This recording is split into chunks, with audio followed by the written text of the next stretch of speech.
Seated. Records reflect the jury is not present at this time. Anything for the record before we bring them in, Mr. Fedora? Not at this time, Your Honor. Mr. O'Farrell? No, Your Honor. Then we may go get the jury.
Please be seated.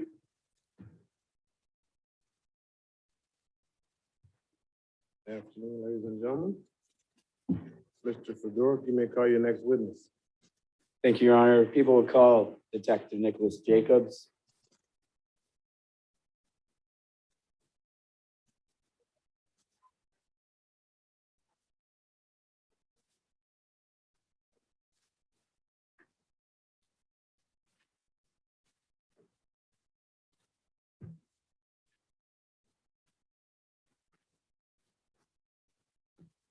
Detective, could you please state your full name, spelling first and last?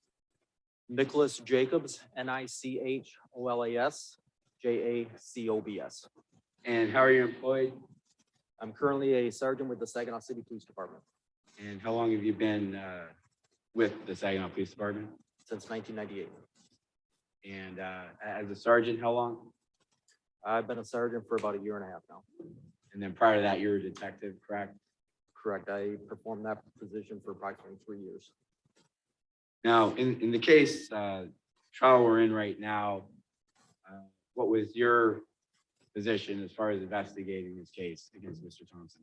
I was one of the detectives on the case, myself and Detective Wortley and Detective Wenzel assisted. And then the Michigan State Police detectives, they acted as our evidence tech. And at this point, you're the lead detective on the case, is that correct? Correct. Now, on January 30th of 2018, do you recall what you did with respect to this case? I do. All right. And one of those things was interviewing witnesses and the defendant, is that correct? Yes, it was. All right. And you, in fact, interviewed the defendant on that day? I did. Now, where did the interview take place? It was at the Saginaw City Police Department. And when the defendant arrived, did you meet him at the outside door, or did you meet him in a lobby area? Myself and Detective Worley, our detective bureau is on the second floor of our police department, and the main doors are obviously on the main floor. We had a desk officer working who made contact with us to advise that Mr. Thompson and Ms. Curtis were there pursuant to conducting interviews that day. And then myself and Detective Wortley and Sergeant Giroux went downstairs to escort him upstairs. All right. And then when you met him downstairs, first of all, was there anybody with him when you met him? Just him and Lisa Curtis were there. Okay. Now, was there anything about what the defendant was wearing that stood out to you? Yes, there was. And what was that? He had on a light blue surgical mask, something that we commonly see now, but at that point was very uncommon to the pre-COVID. So this was 2018. COVID hadn't hit yet, correct? Correct. All right. Now, you took him into the interview room to be interviewed? We escorted the defendant and Ms. Curtis up to our interview rooms. We separated them. We have multiple interview rooms up in the second floor, and they were each placed into separate rooms, secured the door, and then we ended up conducting interviews. And so who was present during the interview? Myself and Detective Worley. And the defendant, obviously. Correct. Now, in that interview room, is there any audio video recording device? Yes, there is. And so that'll video record and record the audio from the entire interview? It would do both video and audio. And did it in fact record in this particular interview? Yes, it did.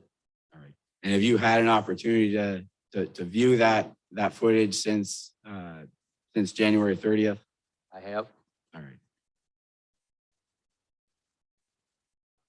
Show you what's been marked as exhibit 6. Does that look like? Yes, it does.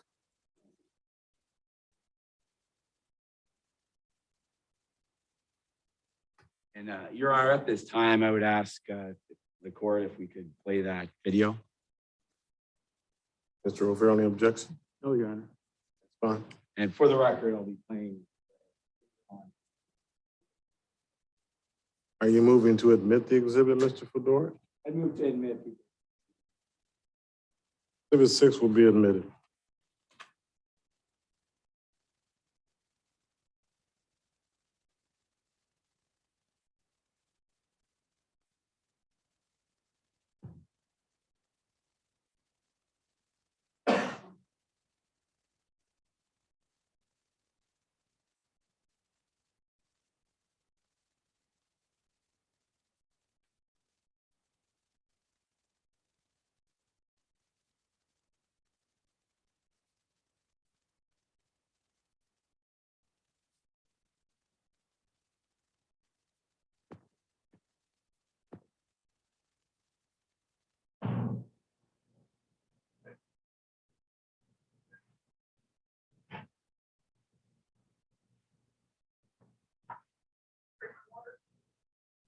Hold that door.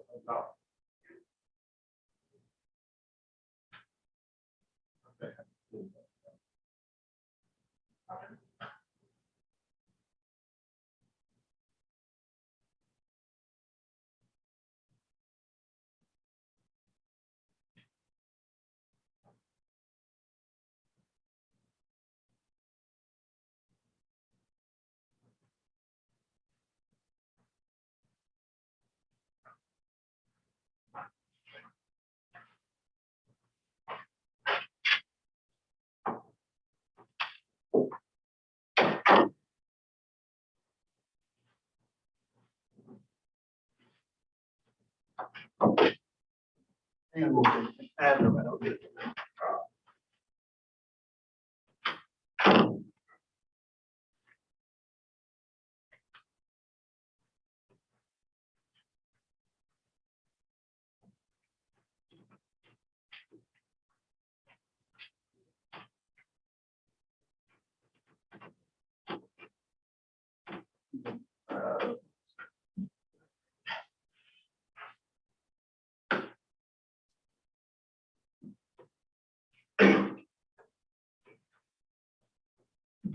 What's your first name again, Roman? Stevia? All right, before we get started, we just gotta go through these first real quick, okay? That makes me like sure you see this. You have the right to remain silent, okay? Anything you say will be taken down in writing and taken to the court. You have the right to talk to an attorney before we talk to you and have them under present. If you cannot afford an attorney, one will be appointed to you by the court at no cost.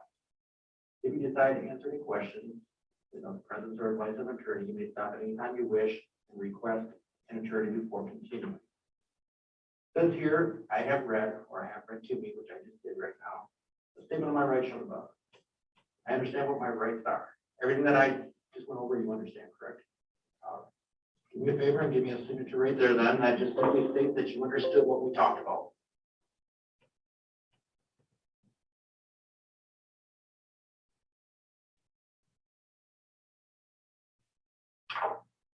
All right, this next part.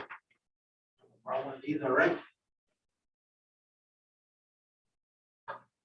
Says I am willing to answer any questions or make a statement without conferring with an attorney or having one present.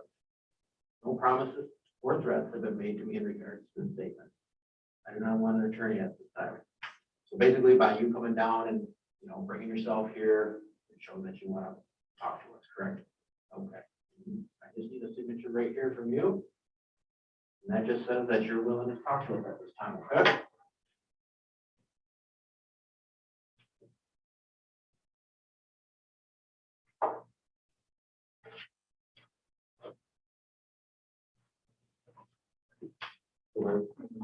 Yep.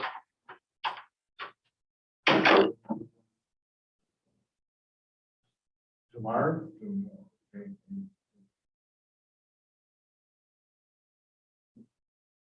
Thompson? THOMPSON? What's your birthday?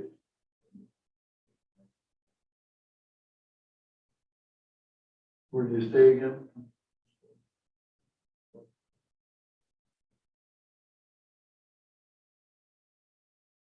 What's your phone number? 443 029.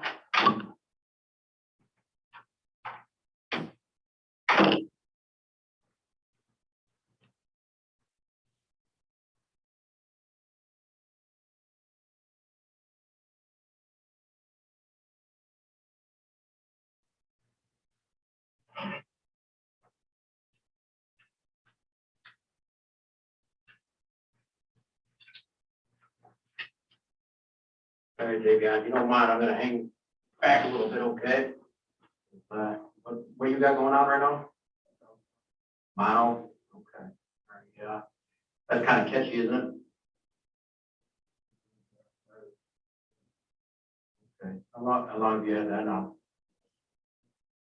And now, like a couple of days ago, what, the Sunday before that? Okay. And they just basically told you to keep your mask on and, don't breathe on people and that type of stuff. Okay. Give you some steroid, like a steroid pack or something like that.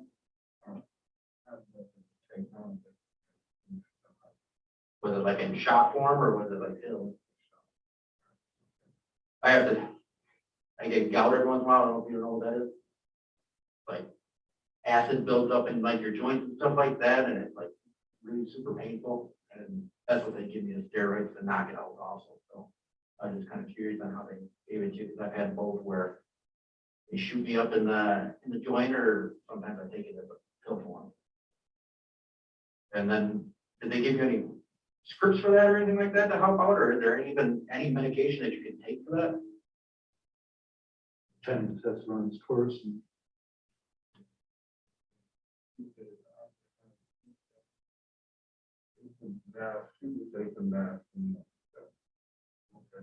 And they just basically sent you home with a mask and said, just keep this on when you're around people and that type of thing? Or is it like all the time you keep that thing on?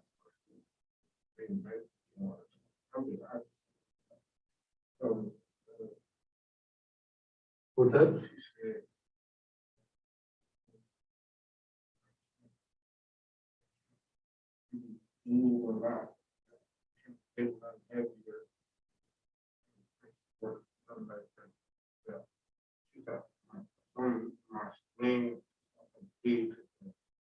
So you can't do a lot of physical activity or run or jump or anything like that. You're just pretty much whipped, kind of like the flu, but not the flu type stuff.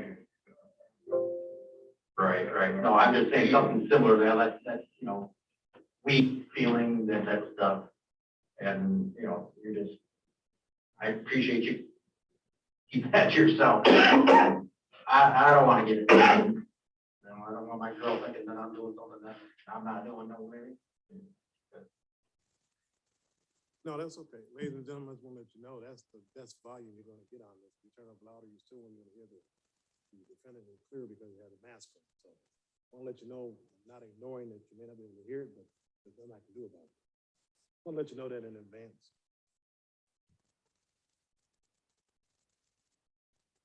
Okay. Okay, we can turn it up a little more on the volume. That's what Chris is gonna get, so I just want to let you know that. Turn up this a little bit. Have you been able to hear it so far?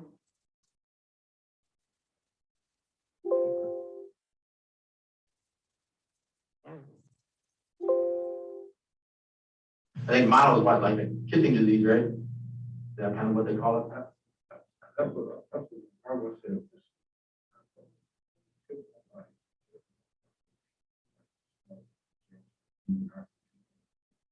Okay, so somebody else might have had it that you had some kind of. Okay.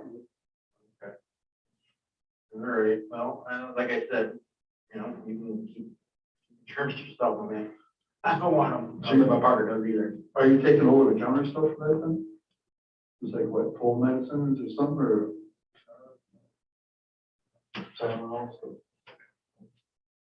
That just helps with the, like, the aches and pains, crap like that, not like, it doesn't actually help it's just gotta work its way through pretty much, so there's no prescription, nothing like that, you just gotta suffer. Okay, how long they said this is gonna last for? After she.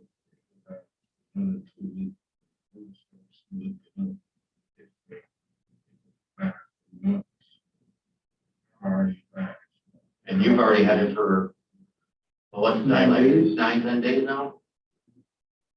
Where'd you go to get treated for that? Oh, you just went right to the ER? What made you do that?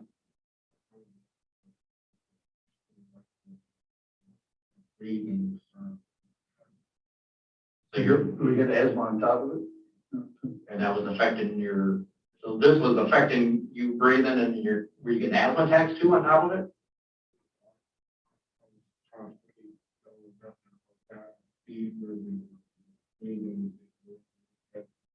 How long was that going on before you even went to the hospital? Mhm.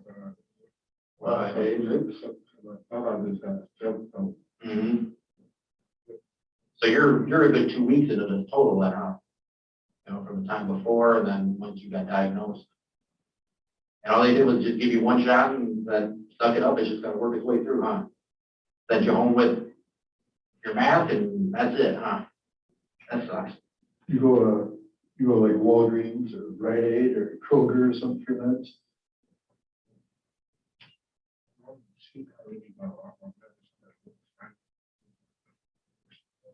Oh, so your mom takes care of you? Well, they have somebody take care of you at least when you got this crap, because I just came off of a sickness a few weeks ago and it's a good thing I had my girl at home because for like 2 straight days, I just couldn't get out of bed. I was hurting and I actually had to call in sick one day here, first time since 2005. So that's how bad I was knocked out.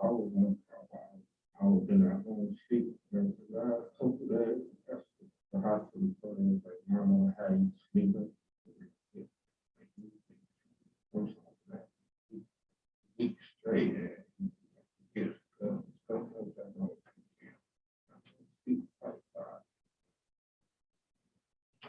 One thing, but before you're going too far here, with your mask on, I can barely hear. I mean, my ears aren't very good to begin with. I'm old. If you can talk a little bit louder so I can understand what you're saying. It really makes it mumble, but hard to understand. I mean, I'm picking up about every third word that you're saying. And like I said, my ears are getting old. I understand that. Well, your mom taking care of you or something, because you mentioned he was sick and the girl was taking care of him, and you're talking about your mom's taking care of you? Yeah, I understand that.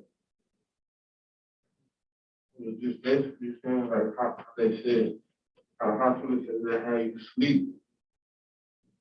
In a home sleep. All right.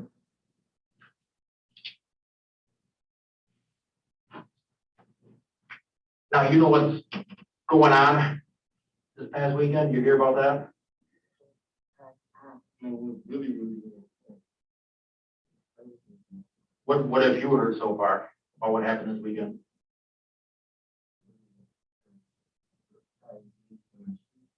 What's that? And the car was used in the shooting. What car was used in the shooting? Lisa's car? How'd you hear that? Lisa told you that? It was used in some kind of shooting? What happened in the shooting? What have you heard about the shooting itself?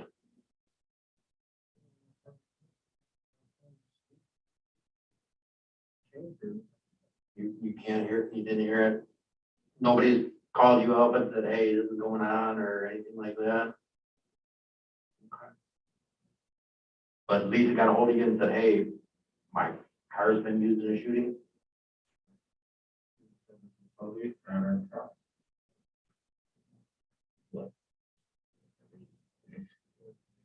Did she mention that who did the shooting? Nothing like that, huh? Or who got killed? I see it on her ride. What's that? I see it on her On ride. mine? Who was the person that you saw in the live that got shot?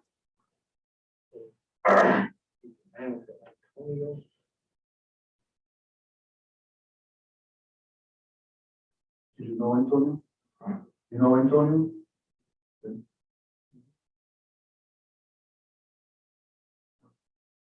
How did you know Antonio? Same bread. You used to stay in Bridgeport? Is that where you stay at? In Bridgeport too? Did you know him like through school or friends, or how did you know Antonio?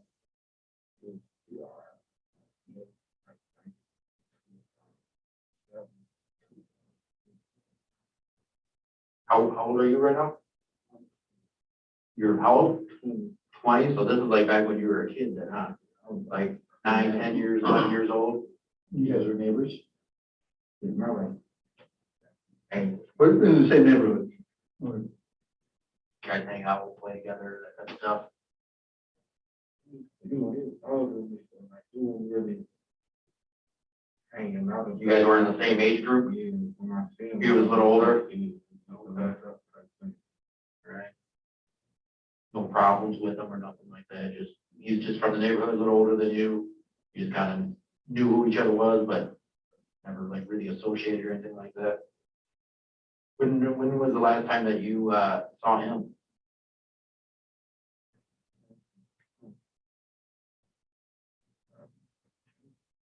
Way back in September of this past year?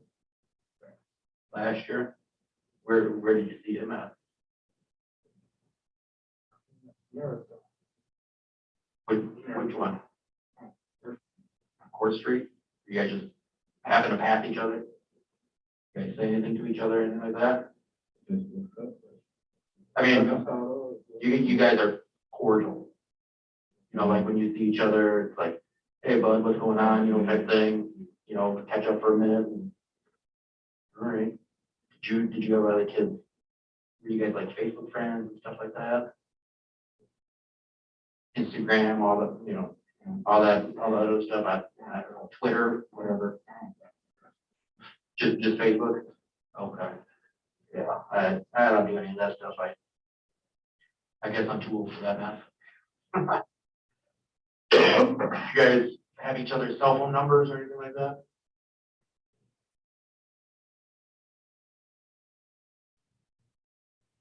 You didn't know, I mean, you guys weren't that tight where you had his cell phone number, he didn't have your cell phone number. You guys didn't call each other out, nothing like that? No? Now, you guys became Facebook friends, that's just, you know, you just friend requested and, you know, people that you know, but there wasn't like, you guys weren't communicating on Facebook to each other or anything like that, back and forth? Yeah, I have to talk to him about tomorrow, though. It wasn't like, you know what I'm saying? Good conversation. Like, he used to give me the answer.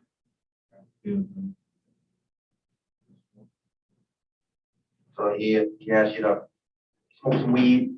Is that what you're getting at? Weed, not crack? You find out not smoking crack, nothing like that, just some weed, right? Okay. How long ago was that that he hit you up for that?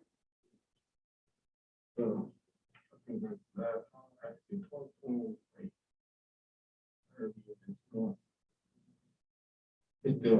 It's Still January, the 30th. 16 or 17. What makes you remember those 2 dates? That was the last time. You're pretty good with like remembering dates. Like for me, if somebody asked me if I, talked to somebody, I'd just be like, yeah, I talked to them a couple weeks ago. I wouldn't know like pinpoint the dates. You know what I mean?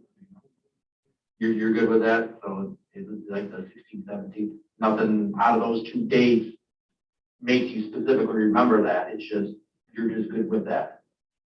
Okay.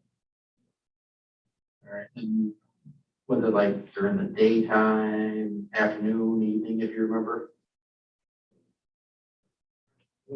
Afternoon? midday. Like midday? Okay.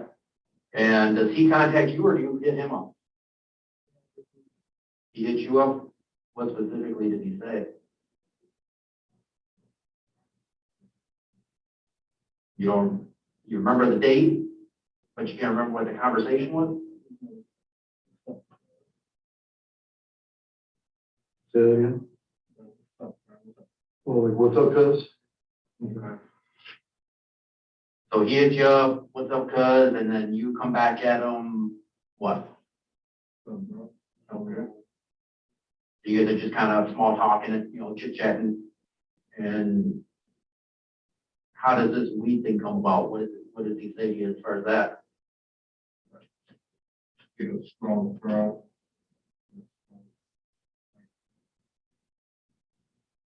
So he's just asking if you still fire up, smoke weed.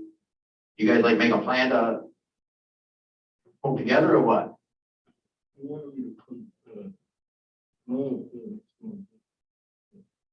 don't you go to Bloomfield next month? Is that what you said? Like I said, you got to speak up a little bit. I said he wanted me to come. He asked me to come to Bloomfield and smoke with him. On that day? Okay. And what was your reply to that? I said, yeah, I'll be lying to people. When people ask me to do something, I'll be like, yeah, all right, I'm gonna come out there. I think I was sick then though. Okay. I was talking, so it was never. It was starting to build up, that your sickness was starting to build up already at that point? And you were really feeling it?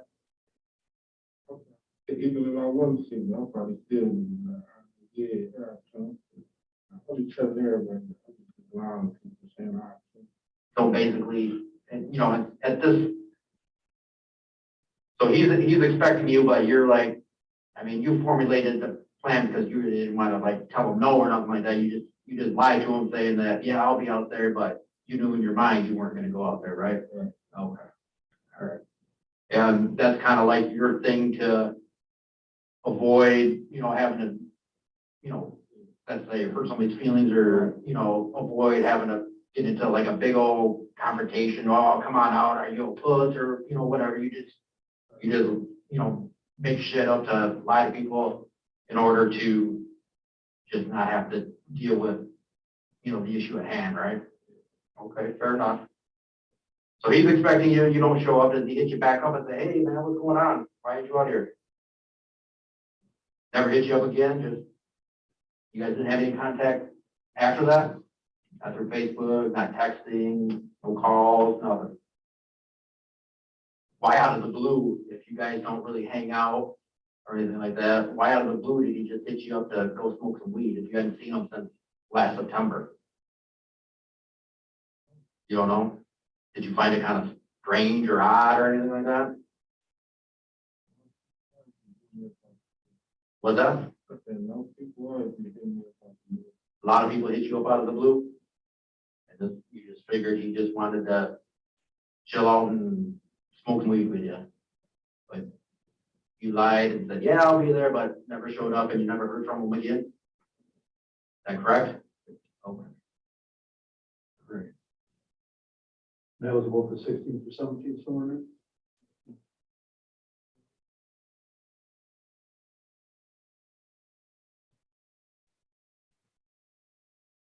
When, who was gonna bring the weed, was it you or him, or He was gonna smoke with me.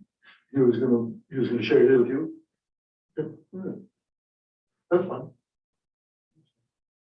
Did you know of him or, just hear word on the street that he likes to sell weed too?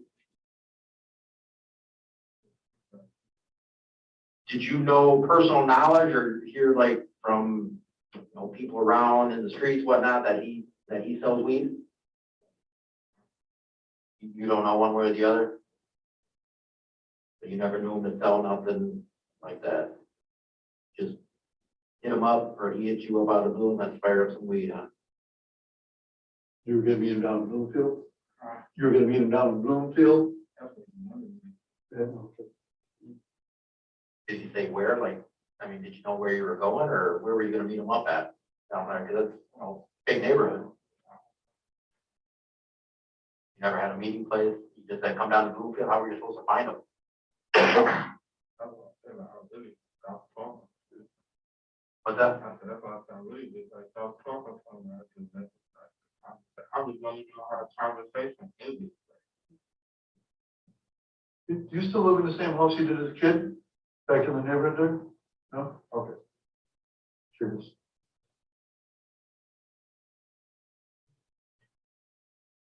So let's go to Saturday. Where were you at on Saturday? You were at home over on South Washington, right? You live? Who was home with you?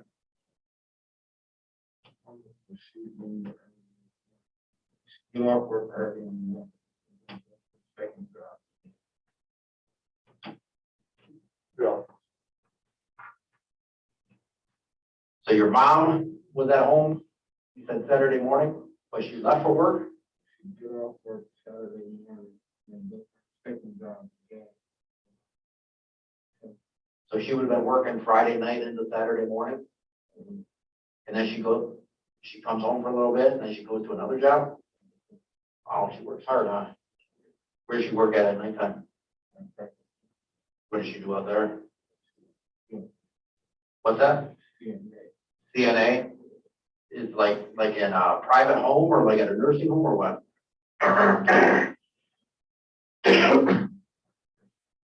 So she's at a nursing home and so she works Friday night, comes home Saturday morning. Do you know about what time she got home?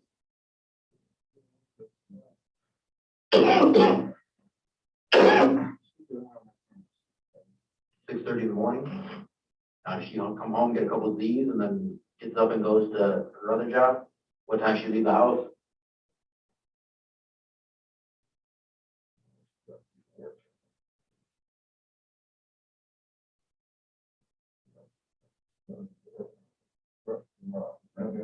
Before I heard before 11:30, she leaves the house around. Like 10:50. Where's her second job? Same type of stuff, CNA type work? Okay. Who else was home with you at that time?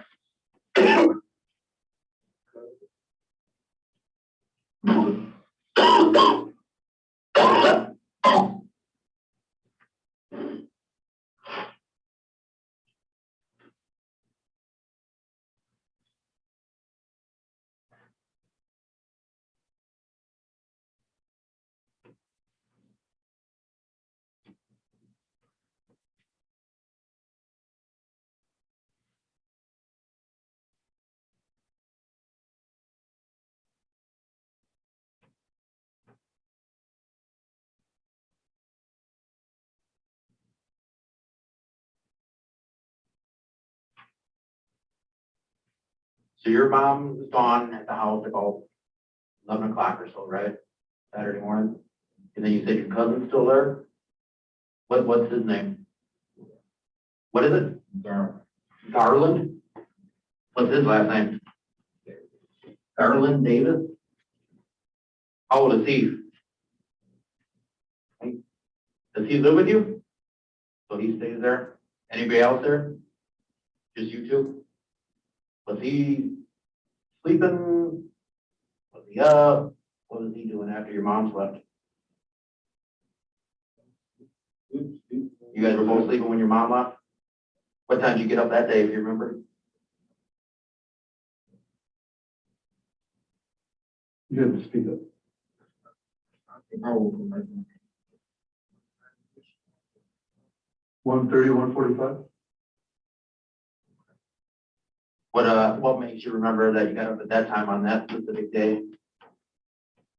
I was running into my mom when she was walking in the house. So I was upstairs. So she got back home a couple hours after she had left? Her job, that second job was like 4 or 5 hours. It's like from like 11:30. 11:30 to what? Like 1:15. That's only, that's less than 2 hours.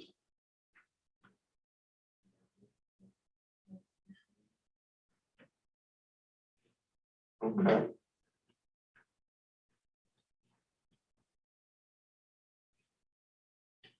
Now, when was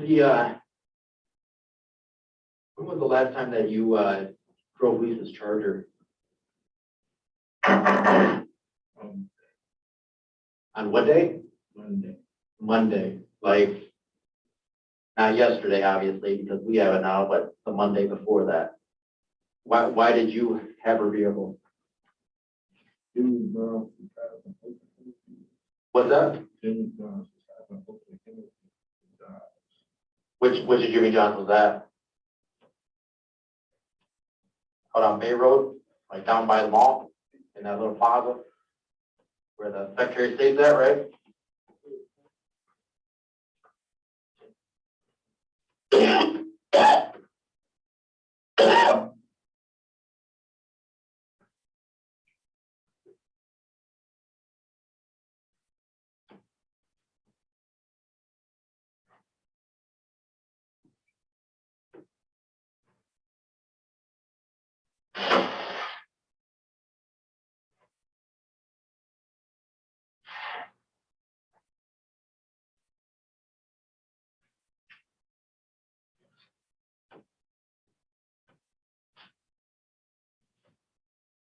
Can you do me a quick favor, bud, and grab that one too, and just throw it in the bag?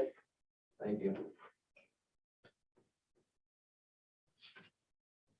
Appreciate that. So, how do you get Lisa's car on Monday? Tell me about that. Like, tell me about how you get the car. How does that transpire? Do you call her up, or how does that play out? So you called her, or not texting or nothing like that? You just call her up, right? Yes. Yeah. Okay. All right. And she says what to you?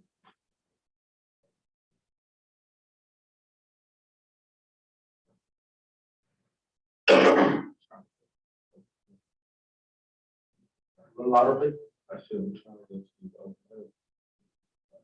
Okay. And she says what? Okay. So she lets you the car on what time you go get it roughly? No. I don't know. Anywhere from like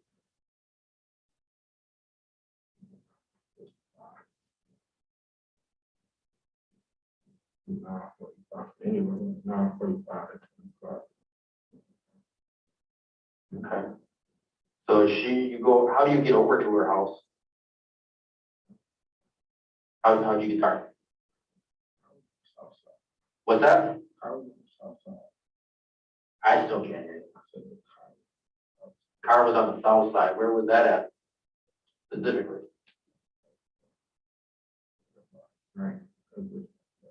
Why was it over there? That's where she told you it was? How'd you get the keys? She just left the keys in the car?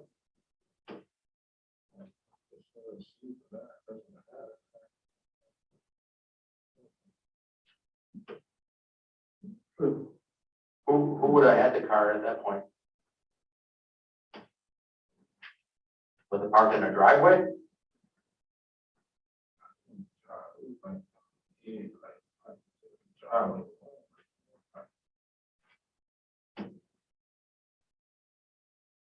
But this was about a week ago, right? So you would know where you picked up the car, right? Was it where was it specifically at?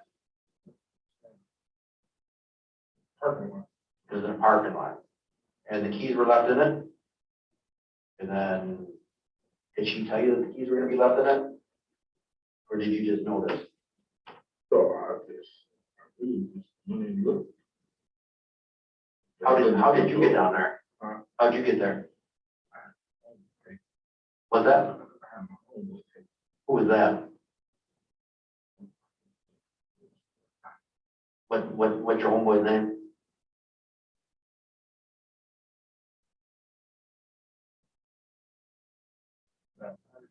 I mean, it's not a hard question. It's just this person took you from here to there. What's his name? At what? What's that? You don't know his last name? Some white guy brought you over there? What's that? Oh, you ain't gonna outside me. I'm half I was trying to just say. white Mexican. So, no, you're not hurting my feelings. I don't think you're my partner's feelings. So, Covers. yeah, that's all worse, trust me. You're all right. So this Pat guy, this white guy that you know, brings you over there, over at Grant and Nolans, you said? Grant. Yeah, those two run the same direction, so. That was shooting grandpa. All right. Somewhere down there, you get the car sometime about 11, is that all right?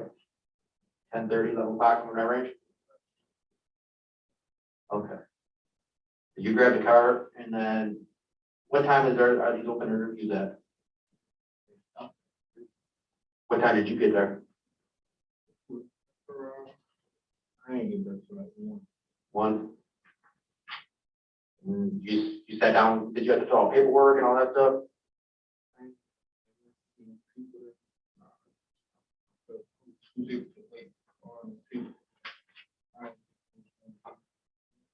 So you drove over there and saw like just a ton of people waiting to, I waited for with a while. not a while, for a couple minutes. So you stayed there for a few minutes, saw these people here and you're just not feeling it. And then you left. Where'd you go from there? What's that? To where? The same spot? And then what'd you do from that point? How'd you get home? So he was just waiting there for you or what? You called him and said, hey, come on, get me? Did you ever call Lisa and tell her that the car was back?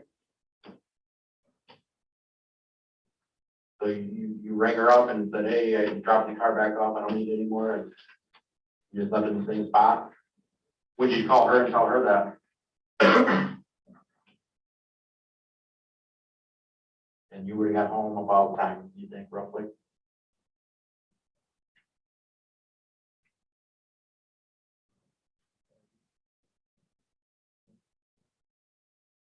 You got home about 2:30, 2:45, you ring up Lisa and say, hey, I'm done, car's back where I had left, where you had left it, and I'm home now. You guys conversate about anything else? She didn't ask you how the job interview went or nothing like that? Couldn't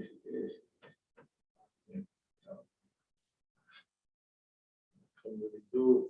Couldn't do it.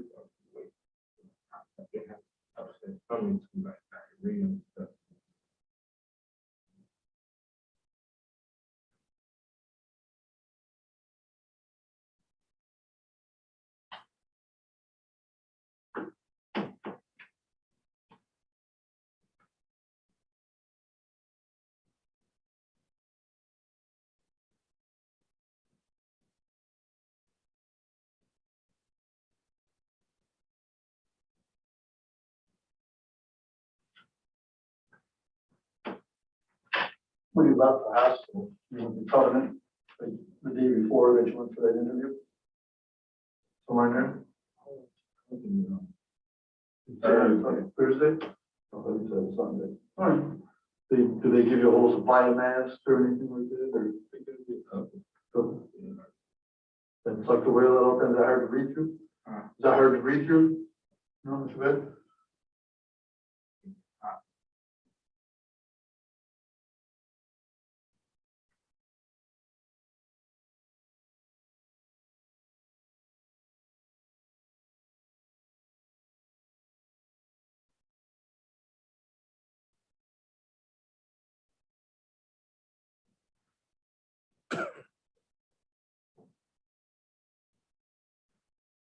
Have you been in that car, or Lisa's car since the day at Jimmy John? Did you use it any other time?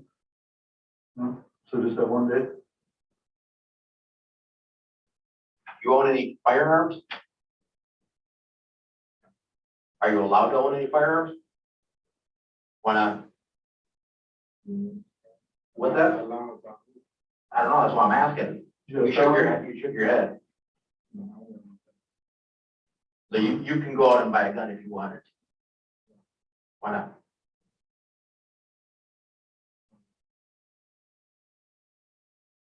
You can have a gun registered to you, correct? Okay. So you don't have any firearms or anything like that?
Can,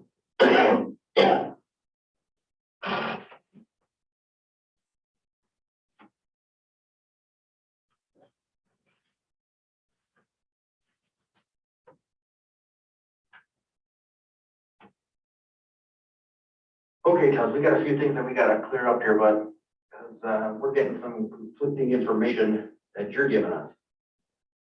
All right. I'm gonna play out how this whole shooting happened, okay? Our victim was our guy that got shot, Tone, who you know, right? He was gonna fire up some weed a couple weeks ago, but never did. Okay. He was at his house, a black Charger pulls up. He goes over to it like he knows the person, and then he gets shot multiple times. Car speeds off,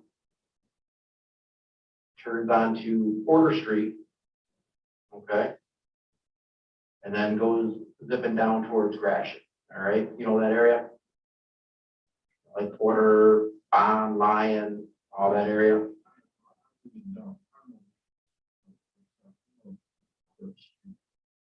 did you know where Tom lived? Okay. Okay. So this car goes speeding by, and obviously when gunshots are fired off, right? People are looking around, seeing things. And there's a few people that we had talked to that observed this Charger, which is obviously Lisa's car. I mean, there's no doubt about that. That was the car involved, okay? Goes speeding by, and a few of our witnesses are saying that they got to look at the driver, okay? They described the driver as a lighter skinned black male wearing a light blue surgical mask as he's speeding away.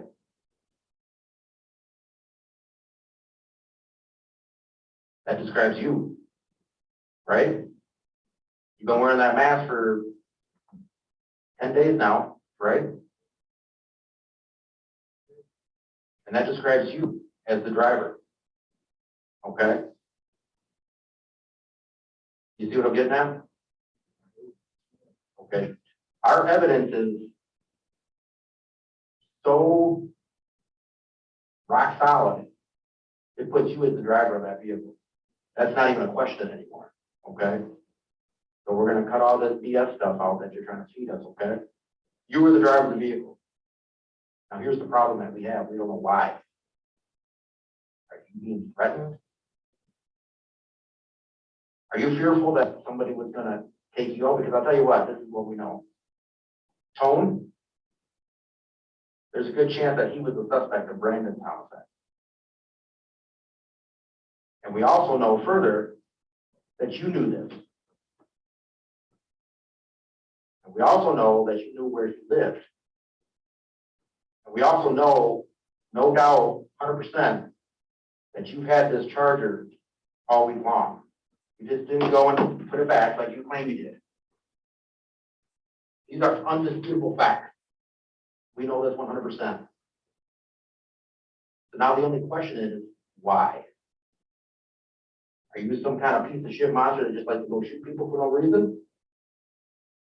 Or are you the guy that's trying to protect yourself because you're fearful that you might be next, seeing that your boy just got killed a couple months ago? That's what we need to know.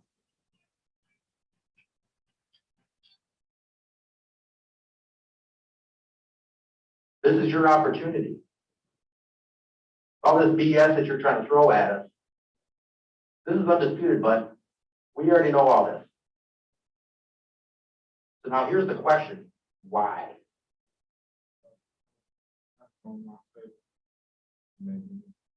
I'm telling you, we're not disputing any of this. This is 100% guaranteed fact. We're not making this shit up. This is the information that we had prior to even knowing who was the owner of the vehicle. And now, lo and behold, you come here wearing that same exact mask that was described as the person driving the vehicle. All this is undisputed, okay? Like I said, here's all the song and dance is over.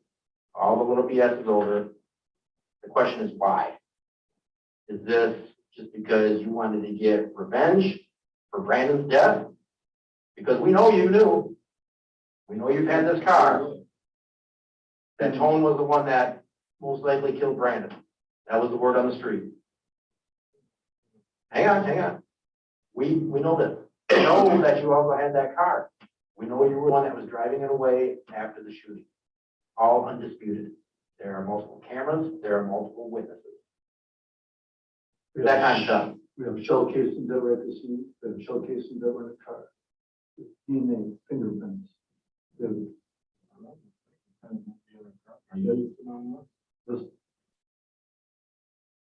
also fingerprints on shell casings and DNA. Because were you afraid that someone was coming for you? That you knew, the streets were talking that he killed Brandon?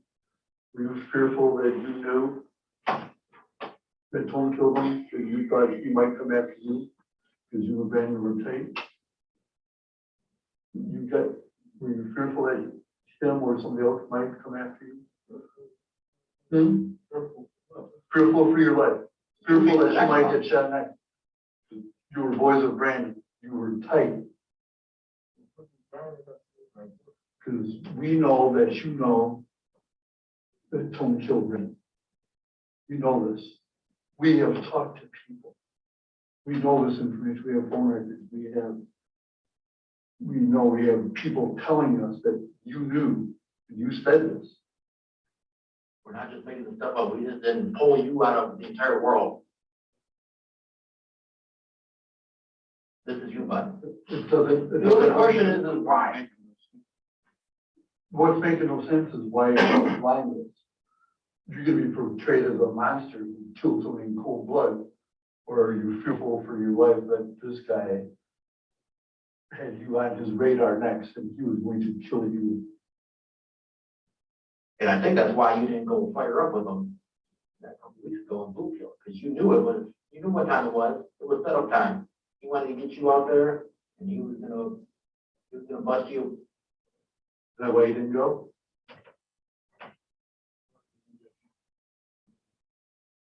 In those days,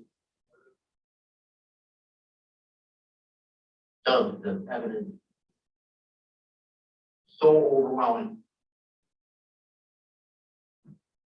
The gig is up, but like my partner said, the only question is why?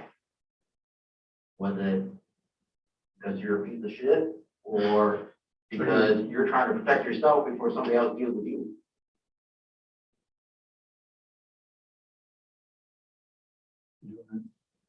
for Lisa, for Brandon, out of love for Brandon, did that hurt?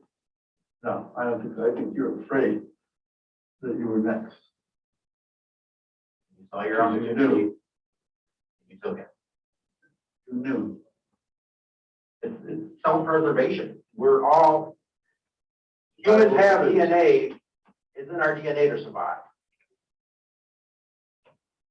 You saw this guy as literally a threat to your life. He had already killed your boy. You took the opportunity to deal with him before he dealt with you. And it's out of fear. Anybody can respect that. If I had somebody after me, or I suspected somebody was after me, maybe I'd do the same thing, I don't know. I'm not gonna blame you for having that type of thought. But here's the thing, like I said, here's the evidence. This is big. We're gonna go to the prosecutor's office.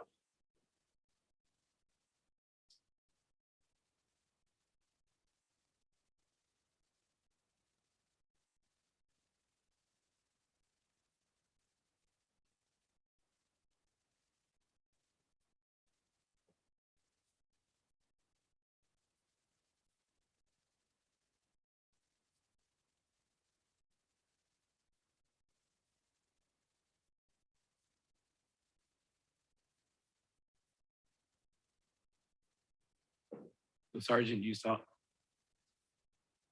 excuse me, you were able to see that video, see all that video and hear all that video? Yes, I did. And that's accurately as far as how the video or how the interview with the defendant went, correct? Yes.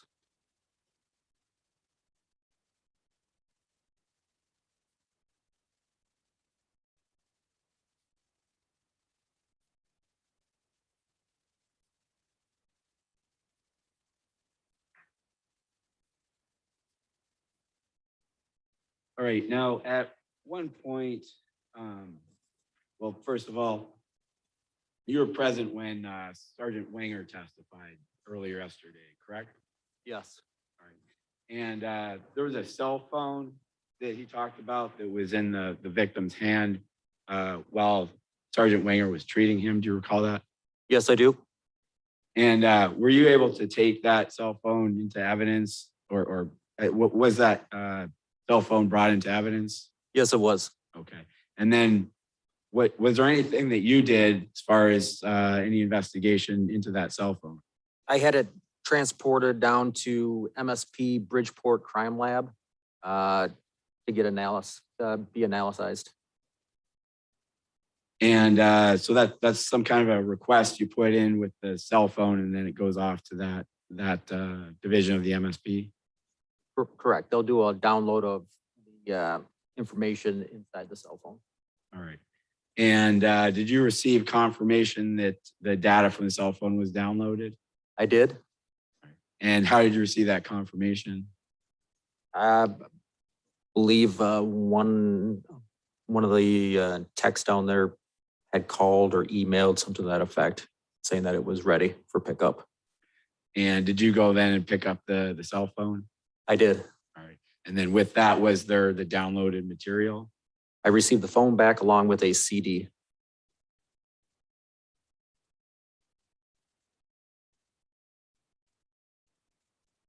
I'm first going to show you what's been marked as People's Exhibit 48. If you can take a look at that, recognize that.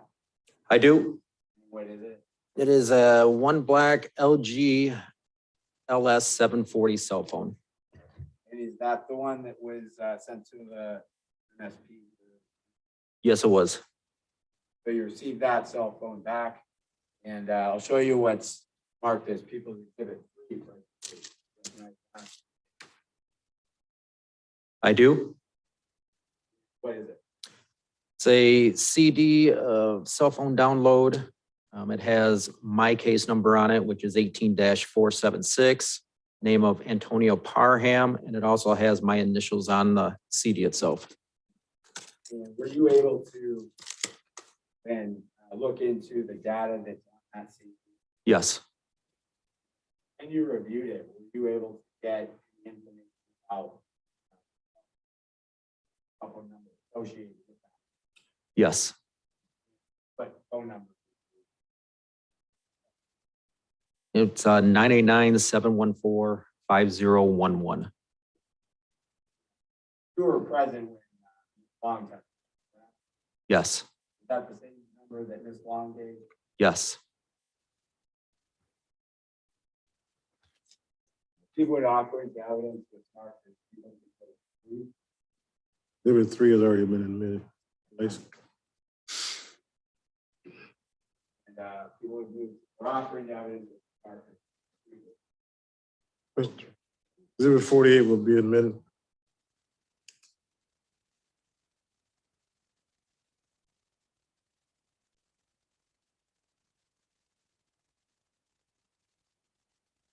So Sergeant, on within that data from MSP, was there anything of significance that you found? There's text messaging occurring with the victim's cell phone number, which was at 714-5011.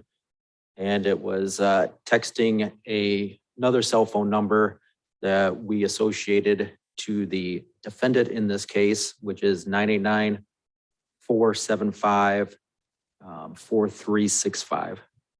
Okay. And the number 989-475-4365, you had that associated with somebody? With the defendant.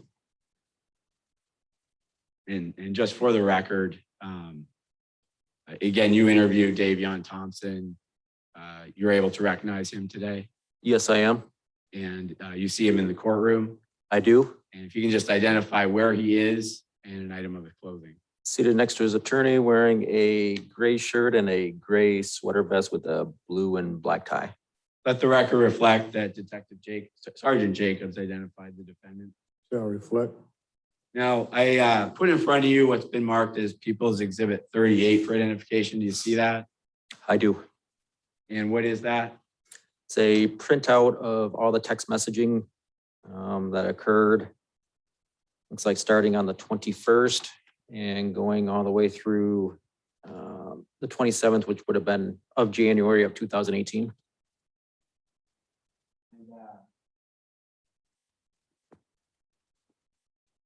Would that be a true and accurate representation of the text messages that you found inside that cell phone? Yes. Your Honor, the people would offer into evidence what's been marked as People's 38. Mr. O'Farrell.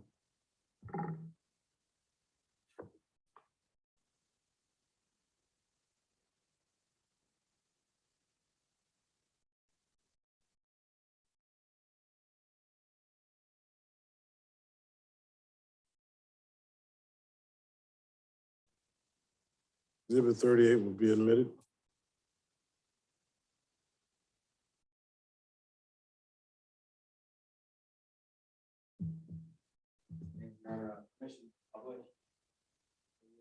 That's fine.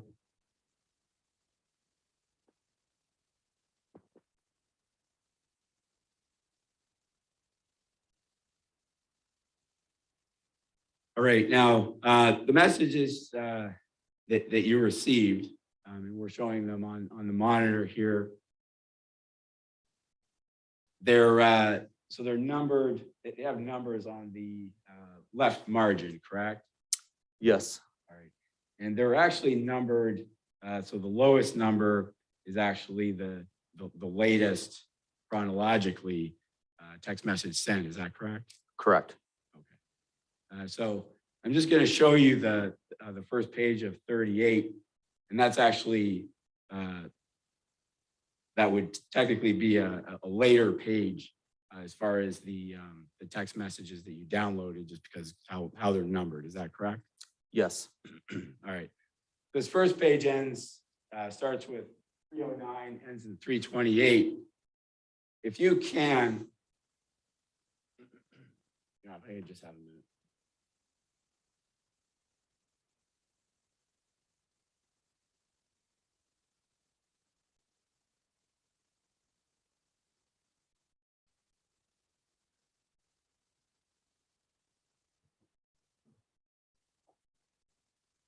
So, and just to clarify, so we have a number associated with the defendant, correct?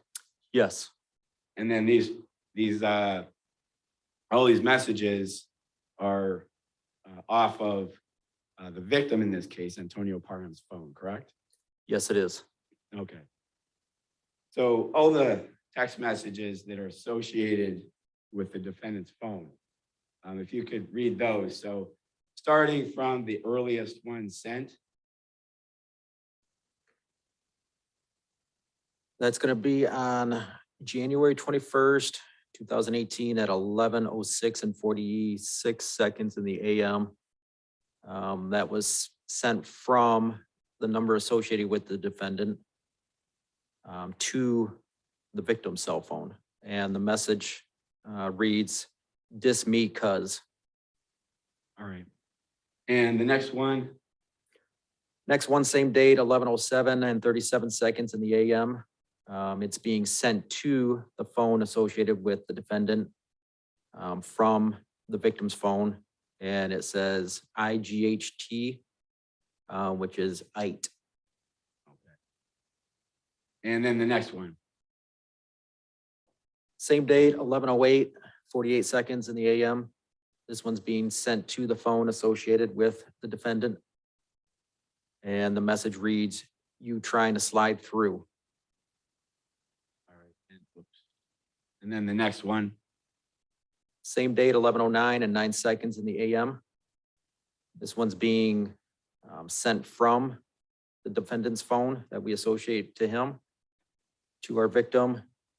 And that message reads, "Where the hell we can link and blow and shit, you stay in the Bloomy or still be west." all right. And then that reference to Lincoln Blow, do you have any idea what that's referring to? Blow would be in association. I'm going to object as far as the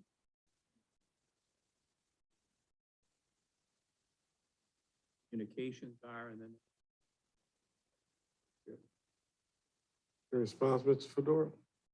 Your Honor, it's slang that's used on the street, and I can, I guess, establish more questioning for foundation, but Sergeant Jacobs has been an officer for a significant period of time, a detective for a period of time.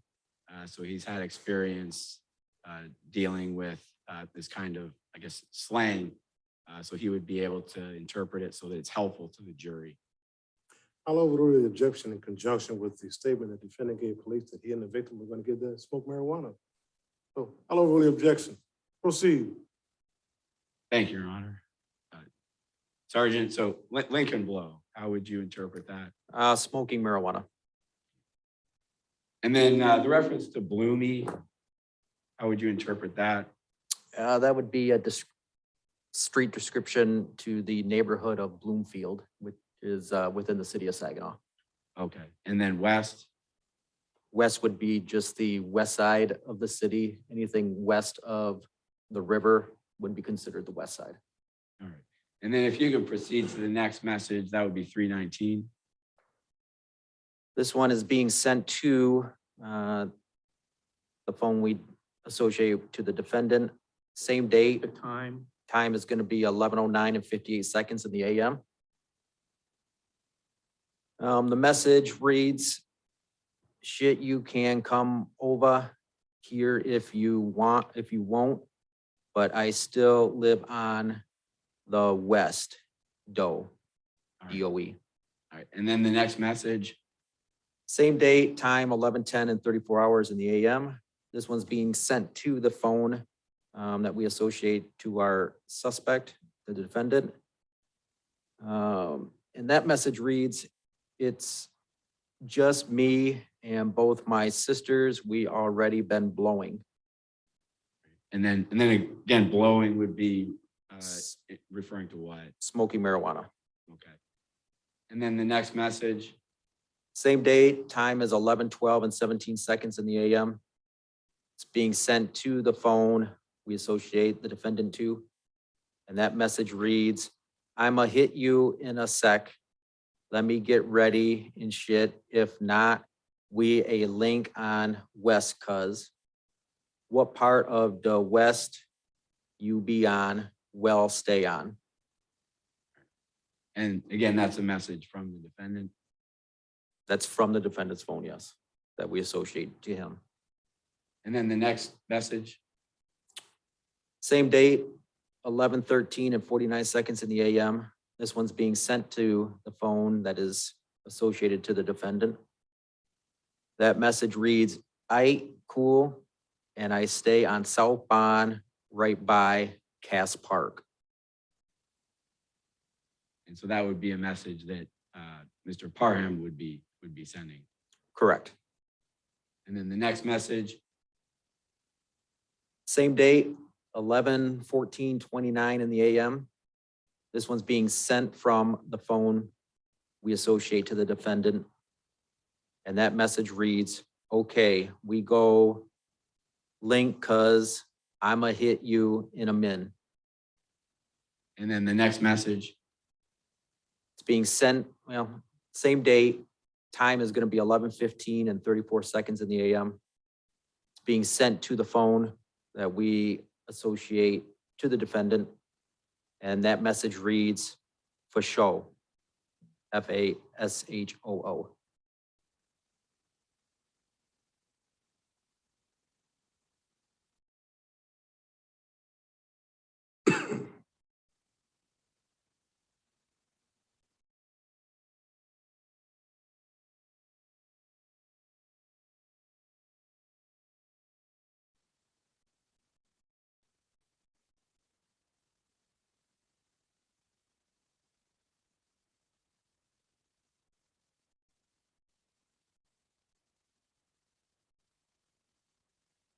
and I was just a step behind you on the monitor. I apologize.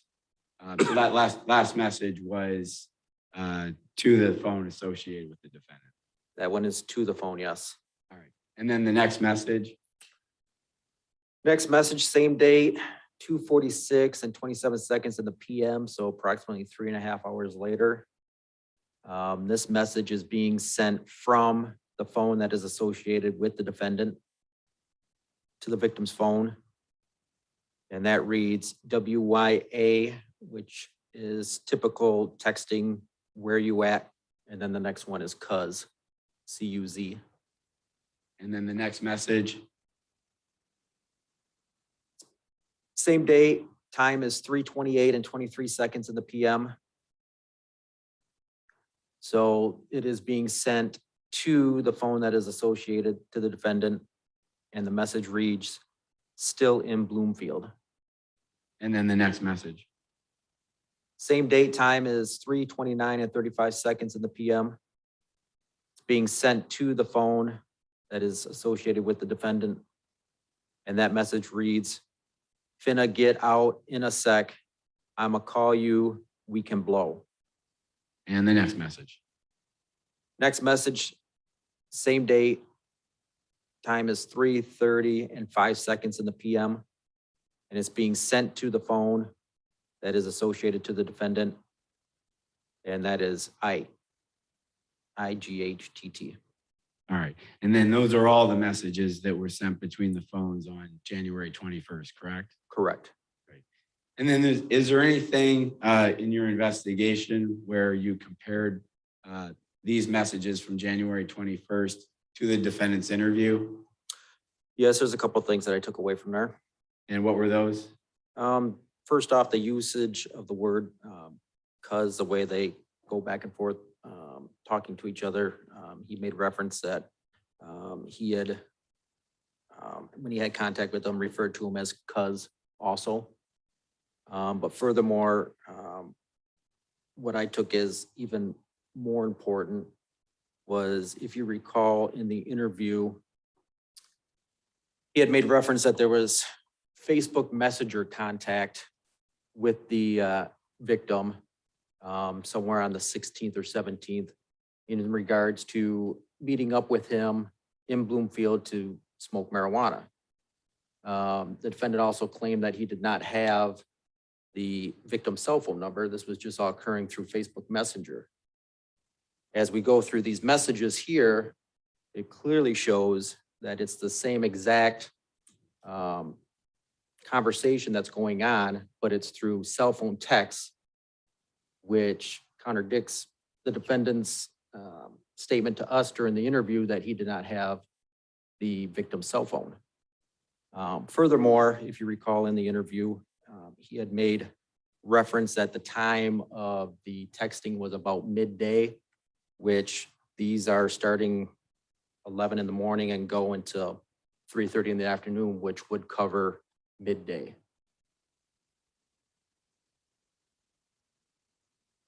And then with respect to the reference to Bloomfield, was there anything you noticed that the defendant talked about that I guess would be related to the content of these messages?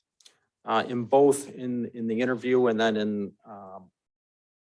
in the text messages, the neighborhood Bloomfield came up in both areas, even though he was claiming that he never had the victim's cell phone and was claiming that everything was taken through Facebook Messenger. But it clearly shows that this is the same exact conversation that he was describing in the interview with us, just not being truthful in the fact that where it occurred. He stated in the interview it occurred through Facebook Messenger. These texts clearly show that it occurred through phone texts, which he claimed he did not have the victim's cell phone number. Now, the next page has some more messages, and those are from January 22nd. Is that correct? Yes. All right. And then if you could just start with the earliest message that was sent. This message starts on November 22nd of 2018. The first one is at 7:42 and 56 seconds in the AM. You say November 22nd? What was that, sir? You say November 22nd? I'm sorry. If I did, it was a mistake on my part. January 22nd of 2018. At 7:42 and 56 seconds in the AM. It is being sent to the phone that we associate the defendant to. And that message reads, "Cuz what happened to you last night?" All right. And then the next message. Next one, same date, 1/22 of 18. The time of this message is at 7:44 and 40 seconds in the AM. It's being sent from the phone we associate the defendant to. And that reads, "Man, cuz I ended up hitting the West. I was," swear word coming up, "fucking round that way. WYO." And any idea what WIO would be interpreted as? No. And then the next message after that. Next one is same date, 7:45 and 21 seconds in the AM. It's being sent to the phone we associate the defendant to. And that message reads, "Oh, okay, shit, I just got back to the West, just getting up RN," which is right now. And then the next message. Same date, time of 7:46 and 35 seconds in the AM. This one is being sent to, excuse me, being sent from the phone we associate the defendant to. And that message is gonna read, man, I've been up for 2 days. Where you stay, that's over there by Lee Street.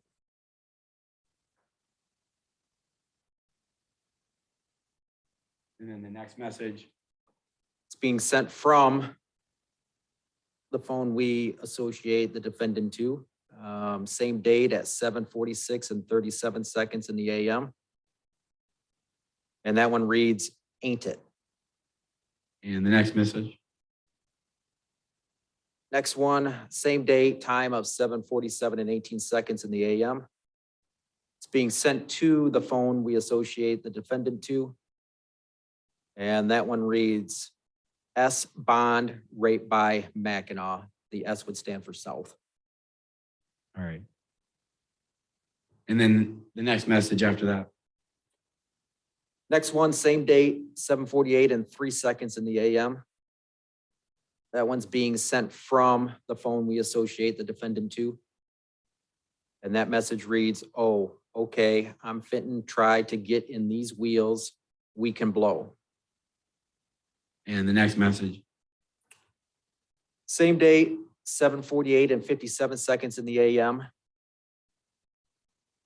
This one is being sent to the phone that we associate the defendant to. And that message reads, just HMU, which is hit me up. And then the last message for January 22nd. Last one, same date, 7:50 and 17 seconds in the AM. That one's being sent from the phone that we associate the defendant to. And the message reads bet. Bet, B-E-T. All right. Now, as you indicated, the defendant in his interview referred to the fact that he didn't end up meeting up with Antonio. Remember that? Yes, Okay. Now, as far as, and then in the interview, isn't it correct that the defendant said that he didn't have any further contact after that with Antonio? Is that correct? that's correct. All right.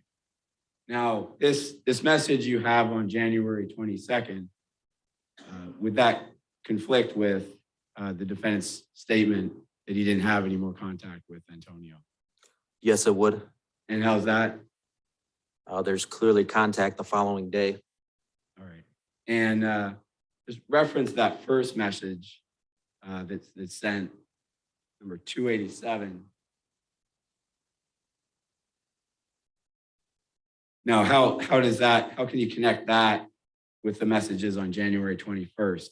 Because what happened to you last night? I mean, originally the greeting alone, they're referring to one another as cuz in the back and forth. And then also the night before, the messages clearly show that there were plans to go and meet up in Bloomfield to smoke marijuana together. And the very first message that our victim sends the defendant the following day, asking him what happened to him last night, clearly shows that it's a continuous conversation between the two. One stemming from the 21st, which was the plan to meet up to smoke marijuana. And then when the defendant failed to show, the victim reached out to him and asked him what happened to him. And then according to the records that you have, again, these messages were sent on January 22nd, correct?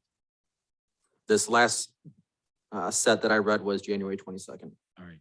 And then you recall in Lisa Curtis's testimony, she referred to the specific date that she lent the car to the defendant. Do you remember that date? It was January 22nd. All right. And was that addressed by the defendant in his interview with you? That whether or not Lisa Curtis had lent him her car? Yes, she did. Okay. He talked about that? Yes, he did. All right. And he said that, acknowledged that Lisa Curtis had lent him the car. Correct, for a job interview. All right. Is there anything in these text messages that's consistent with the number associated with the defendant, indicating that he was gonna get a car that day. Yes, there is. Okay. And that's, that would be which one? Looks like that is 281. That's the message that occurred on the 22nd of January, 2018 at 7:48 and 03 seconds in the AM. That was sent from the defendant phone that we associate him to. And that message reads, "Oh, okay, I'm fitting to try to get in these wheels we can blow." The term wheels would mean car. All right. Now, the next set of messages are from January 27th, 2018. Is that correct? Yes. And can you read the first earliest message? January 27th, 2018 at 10:50, 03 seconds in the AM. This was the first contact.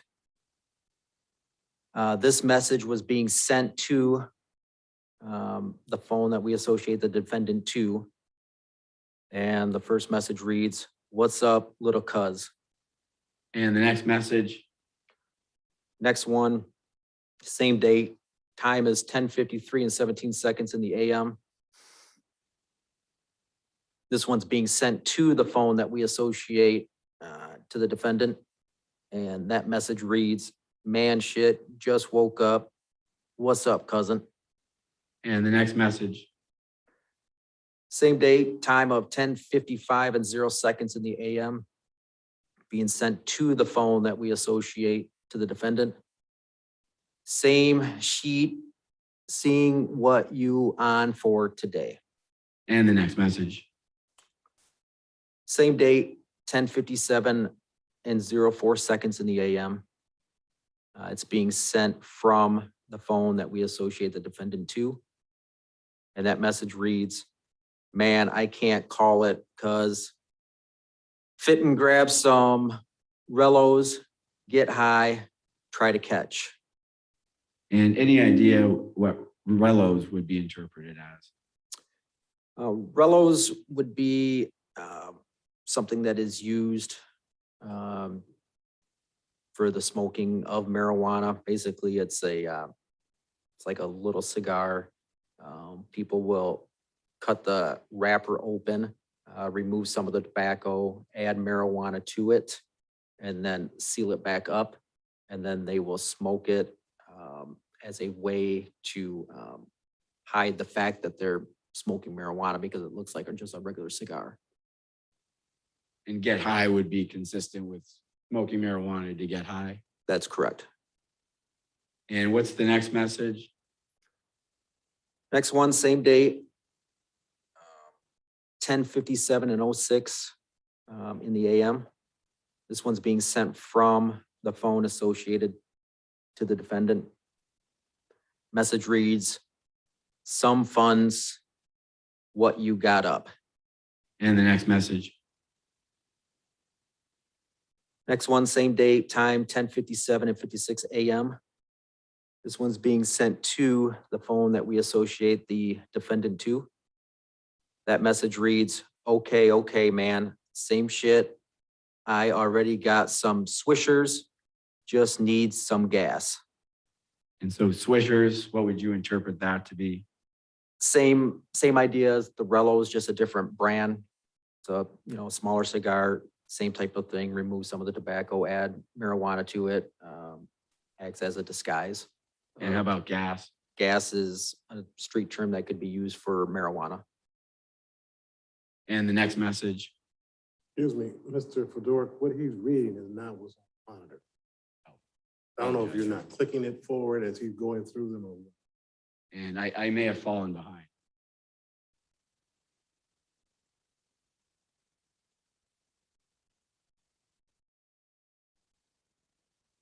Okay.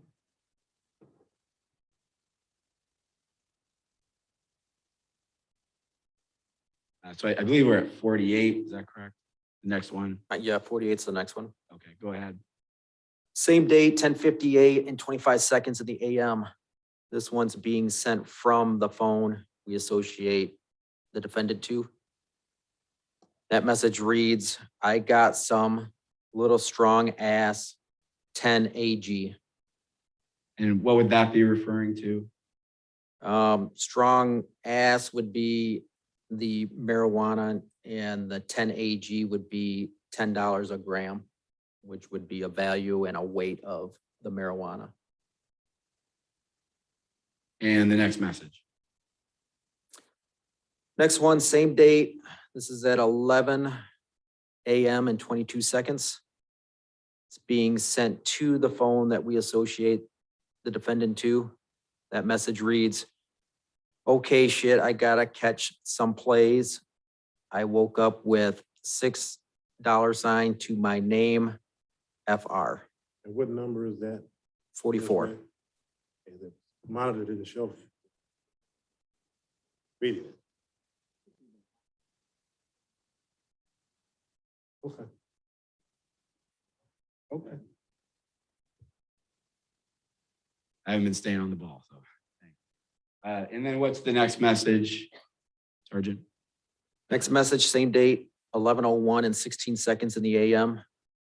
This one's being sent from the phone we associate the defendant to.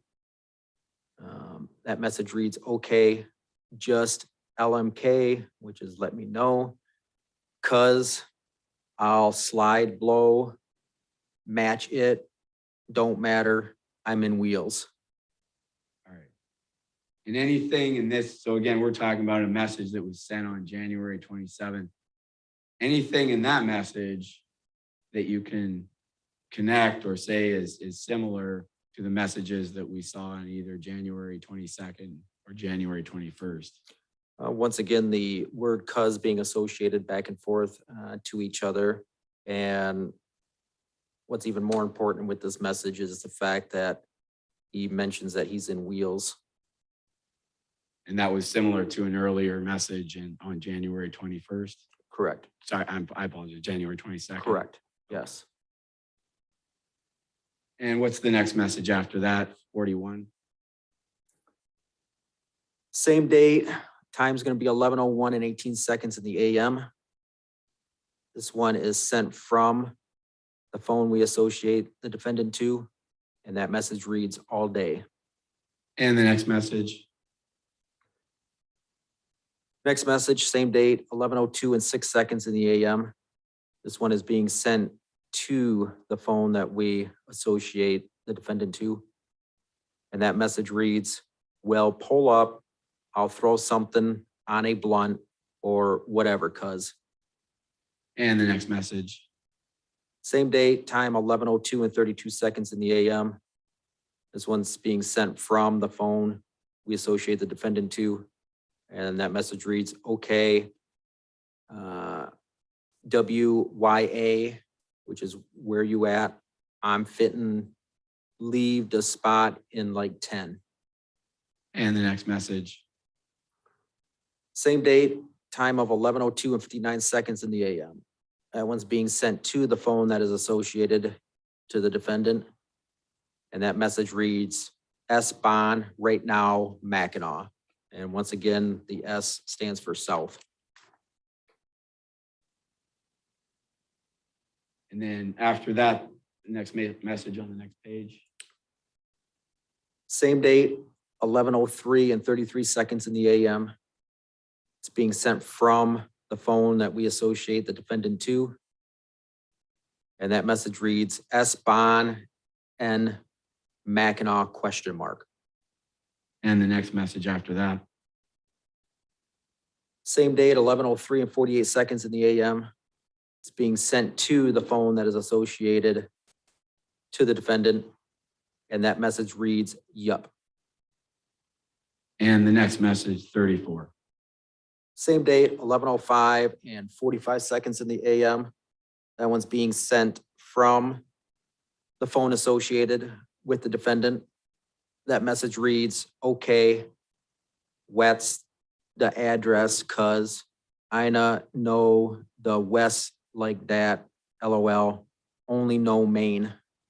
And the next message? Next message, same date, time of 11:05 and 46 seconds in the AM. It's being sent from the phone that we associate to the defendant. And that message reads streets. So those last two messages are both being sent from the phone associated with the defendant, correct? Correct. And the last part of that message, those messages, is basically only no main streets, correct? And referring now back to the defendant's interview, is there anything that can connect those messages with the defendant's interview? Yes, when we were interviewing him, it came up to the fact about, he made a comment that he does not know the west side and he only knows specifically, and he used this word, main streets. And that he's putting it on text also clearly shows a connection that from what he's telling us in the interview and what he's texting our victim, clearly shows it's the same person that is texting that we interviewed that day. And that would be the defendant. And then the next message, 31. 31, same date, 11:06 and 35 seconds in the AM. I apologize, I skipped one. It'd be 32 would be next. Okay. 32, same date, 11:06 and 14 seconds in the AM. That message is being sent to the phone we associate the defendant to. And that message reads 522 S Bond, which S stands for South. And the next message. Well, actually, before I move on from that, any significance to that address or that message, 522 S Bond? Yes, that is not only where our victim resided, but that was the actual location of the homicide. And this is a message from the victim, Mr. Parham's phone, to the defendant. That is correct. And what's the next message? Next message, same date, 11:06 and 35 seconds in the AM. This one's being sent from the phone that is associated with the defendant. And that message reads, okay, give me like 10-25 mins, which would be 20 to 25 minutes. Okay, so it's 20 to 25 mins. Correct. Correct. Okay. And then the next message. Next one, same date, 11:06 and 53 seconds in the AM. That message is being sent to the phone that we associate the defendant to. And that message reads IGHT. All right, and then the next message between those two phones. Next one occurs approximately an hour later. Same date, which is January 27th of 2018. Time is going to be 12:09 and 35 seconds in the PM. This message is coming from the phone that we associate the defendant to. And that message reads OMW, which is on my way, cuz, CUZ, had to catch my plays. And then the next message. Next message, same date, 12:11 and 43 seconds in the PM. That message is being sent to the phone that is associated with the defendant. And that message reads, cuz, I'm OMW on my way, back in a sec. And the next message. Next one, same date, 12:11 and 59 seconds in the PM. This one's being sent from the phone associated to the defendant. And that message reads, okay. And the next message on the next, and this would be on the next page. Next one, same date. Time's going to be 12:12 and 41 seconds in the PM. This one is being sent to the phone that is associated to the defendant. And that message reads, pull up I'm here. And the next one? Next one, same date, 12:13 and 12 seconds in the PM. That is being sent from the phone associated to the defendant, and that reads, okay.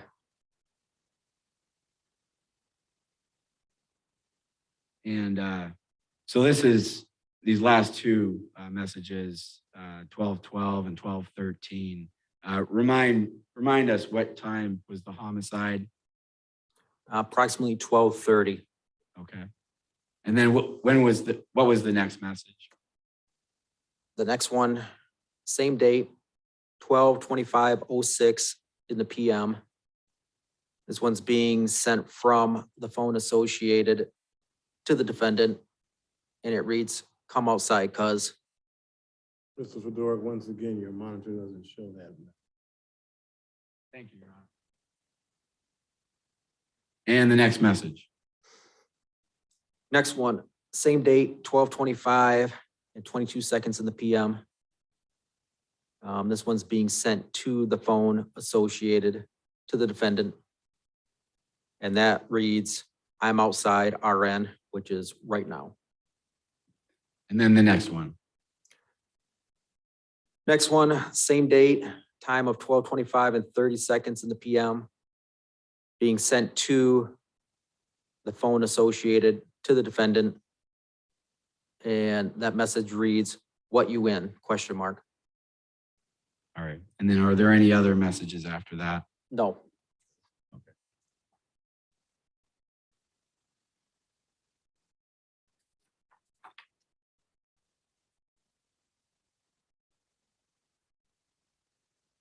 And then just kind of, I guess, going back to the testimony from Mr. Bell, are there any consistencies in the messages that we see on January 27th, in Mr. Bell's testimony and Ms. Long's testimony at that? Yes, as it, couple of them. First, it showed that they had originally left. And when I say them, I mean Mr. Bell and our victim left the residence. At some point, the victim made a comment that they were heading right back or heading back now, something to that effect. And then also, as testified to by Mr. Bell, he had made a comment that the defendant prior to, or I checked that, the victim, prior to the defendant pulling up, had exited the vehicle and was outside waiting. And in one of the last messages sent from the victim to the phone that's associated with the defendant, it says, I'm outside RN, which is right now. So is this consistent with an interaction between the Mr. Parham and the person that had actually shot him? Yes, it is.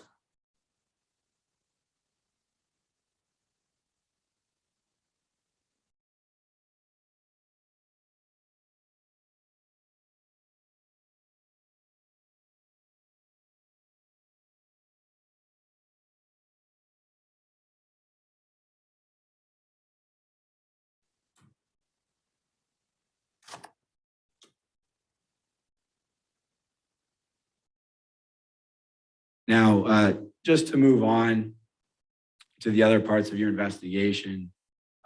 So on the date of the homicide, January 27th, were you called in to do anything with respect to that investigation at the scene? Yes, I was. And what was that? Detective Sergeant Giroux, who was my direct supervisor at the time. This was on one of our off days. He called me at home, advised me that there was a shooting most likely going to turn into a homicide, which was the basic information that he had at the time. It was relayed to me, and there was a request for myself along with Detectives Wortley and Wenzel to respond to the scene to assist with the investigation. All right. And was there anything with respect to contacting witnesses or attempting to contact witnesses that you did? Once I arrived at the scene, I was briefed by Detective Giroux. Also received some information from, at that time, Sergeant Volker, who's currently a lieutenant now, advised that there were a couple potential witnesses that he made brief contact with down on South Porter. I ended up going to the two addresses that he had given. One address, nobody answered. The other address is when I did the in-home interview with Tyrone Griffin. He had testified earlier in the trial. I also canvassed further south on Porter due to the fact that witness information stated the suspect vehicle, which would have been the black Charger with chrome accents, had fled the scene from Lion Street southbound on Porter. So as I was canvassing the area, I was checking residences all the way down to Brockway and Gratiot area for any video cameras that may have been attached to homes. Unfortunately, I didn't find any. Also during that canvass was when another witness, Brittany Ziem, had reached out to me and advised that she had some information. And I interviewed her at her residence at the time. All right. And then, and again, you looked for any kind of video surveillance from houses in the neighborhood that might have some kind of surveillance system. You weren't able to find any. Correct.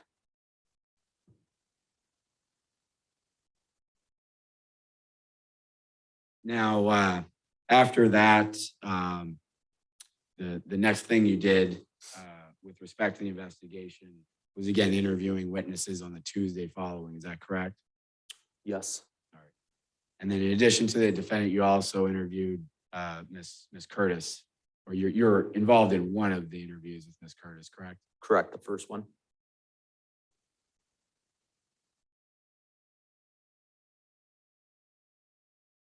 All right.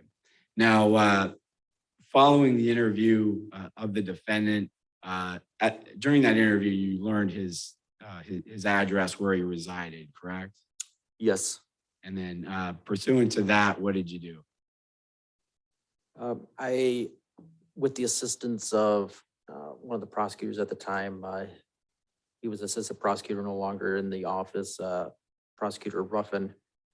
We drew up a search warrant for the defendant's address, which is 4781 South Washington. It's technically Bridgeport Township, but it has a Saginaw mailing address, 48601. After drawing up the search warrant, I swore to it in front of a judge.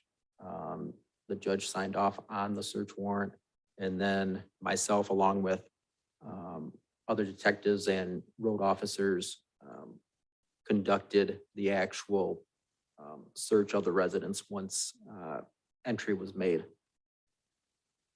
And so you were involved in. I was there initially, and then as we started, there were vehicles that were on the property that we wanted to search, but that was not added into the search warrant. So once entry was made and the residence was secure, I went back to the prosecutor's office and had the vehicles added to the search warrant, and I re-swore to it. That way we could get into the vehicles that were on site also. By the time I got back, the vast majority of the search was completed. Did you do anything as far as When I got back, I had searched, assisted with the basement. The main floor was already completed. And then also searched the vehicles. Nothing of interest was located in any of the vehicles that were on site. The basement, I ended up locating one piece of evidence, and I was in the same room with another detective sergeant that located another piece of evidence that was seized.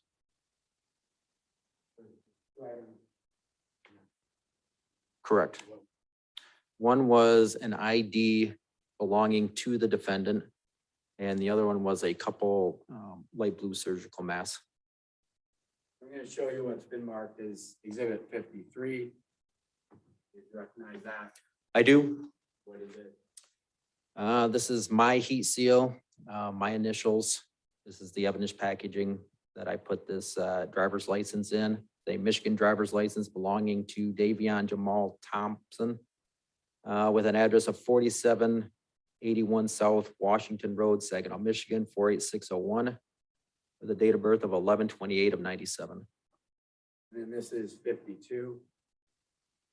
What is that? This is another piece of evidence that I ended up tagging. It's my heat seal along with my initials.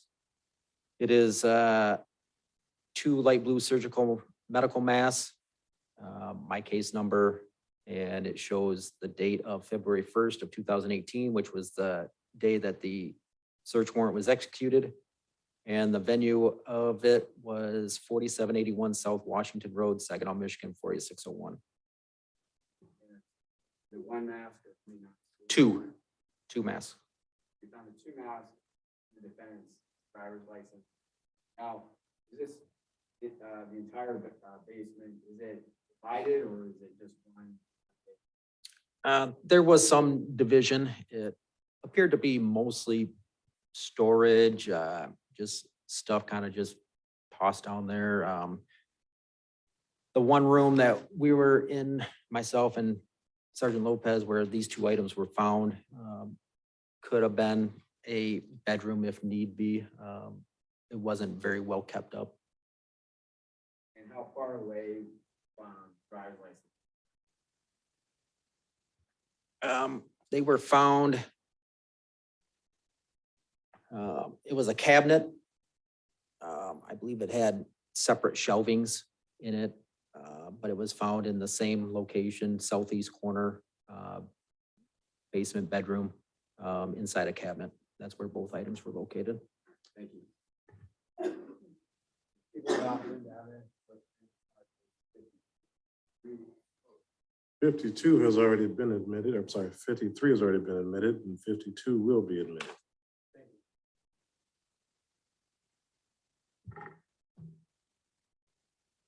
Now, we heard testimony that a Dodge Charger belonging to Lisa that was involved in the homicide, that Charger had been impounded. Now, did you do anything with respect to the Charger? I did. With the assistance of the prosecutor's office, I had a search warrant drawn up for the search of the Dodge Charger that was an impound. It was impounded to Mike's Towing. We specifically had them put it into a secure barn where there is no access to. It was out of the elements and it was not tampered with. The search warrant was sworn to by myself. And after swearing to it in front of a judge, the judge signed off on the warrant. And then I went over to Mike's Towing and executed that warrant. And then during your search of the vehicle, did you find anything? I did. And what was that? I found one spent shell casing inside the passenger compartment of the Dodge Charger. It was a .40 caliber spent casing. And then I'm showing you what's been admitted to evidence as exhibit 14. And you recognize that? This is the Dodge Charger that was impounded. Reference this incident, the one belonging to Lisa Curtis. Thank you.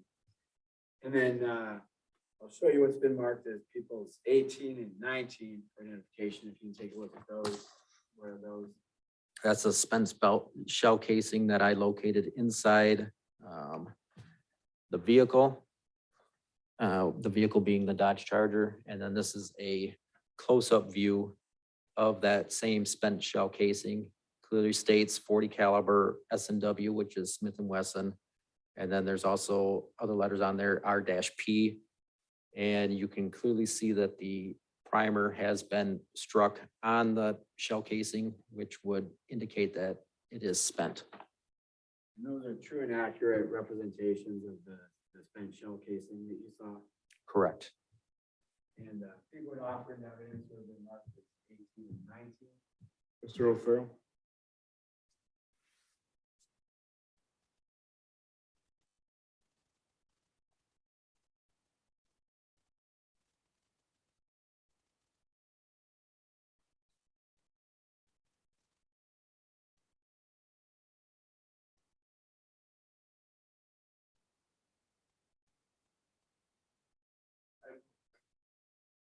Exhibit 18 and 19 will be admitted.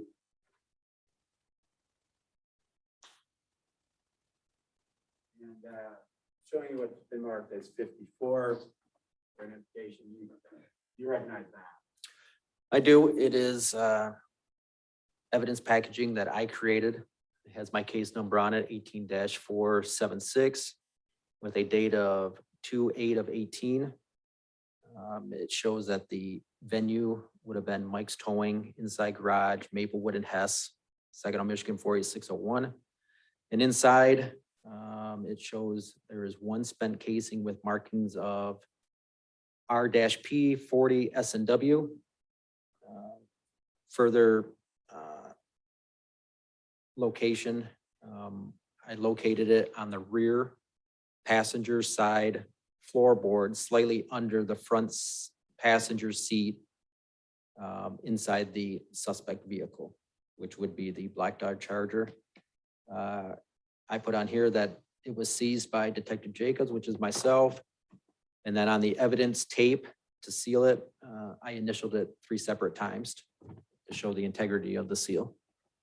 And again, this is a spent, what you would refer to as a spent casing. Correct.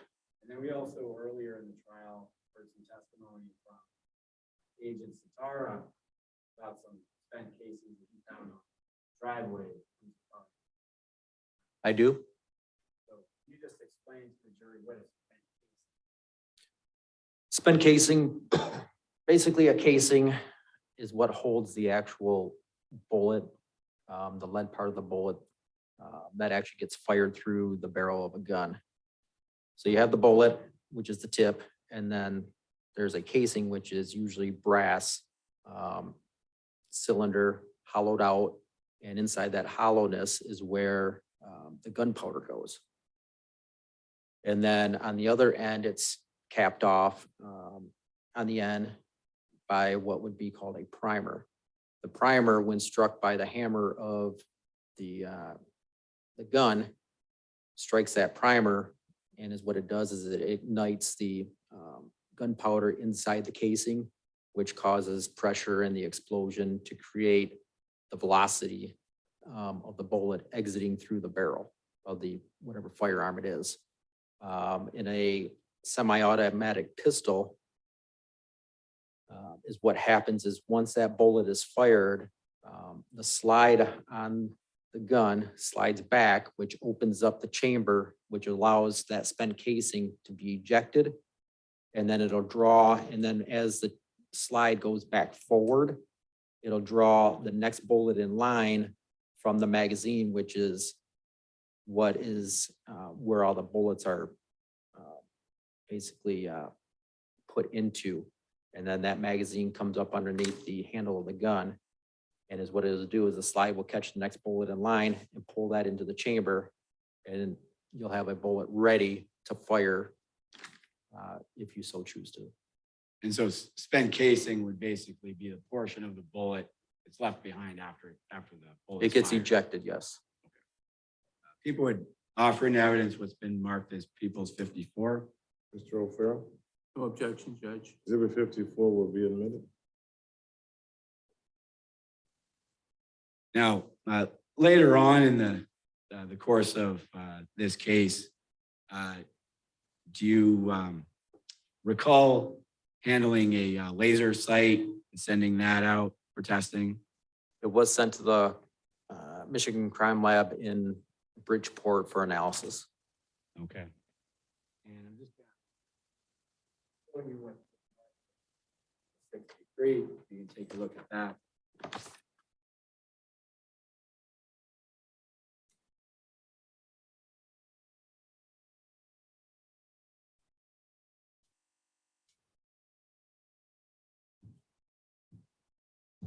Recognize that? I do.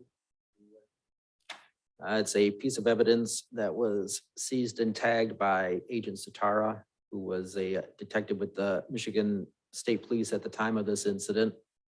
It has the corresponding case number, which is 18-476. It was tagged January 27th of 18, which would have been the day of the homicide. The venue listed on here, which is 522 South Bond Street, which is the venue of the homicide. Description of the property inside this packaging is a black ProTech red dot laser sight. All right. And then the photograph that's on the monitor. That's labeled 22, admitted into evidence. Is that the laser sight sent in? I've never actually visually observed the laser sight. Okay. I never opened up the package. Yeah, you might want to open up the package just to confirm that.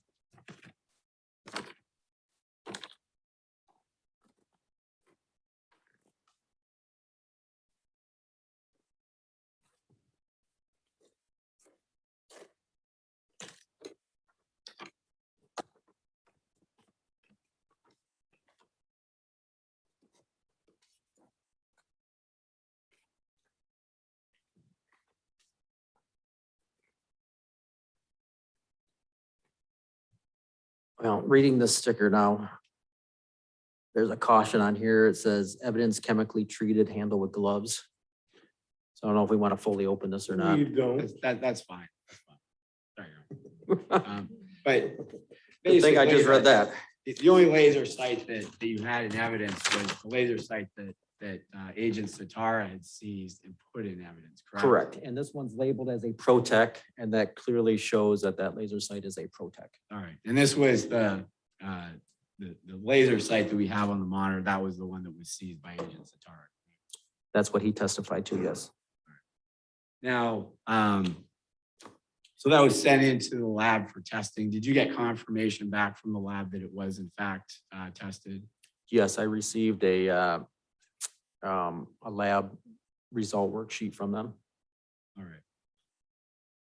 And then you also received the laser sight back from the lab. Our property tech, they transport and pick up the evidence and reestablish it into the property room. Now, and do you recall the date that you sent it in? Not off the top of my head, no. Okay. Was it roughly around November 2020? That sound right? That could be right, yeah. I'm sorry. It should be on the lab report, I believe. At least when they received it at the very least, which would have been the day it went in.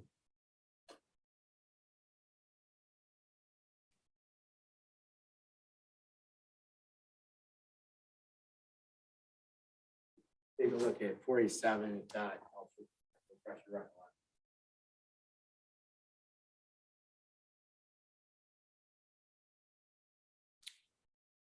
The lab received the laser sight on December 12th of 2019.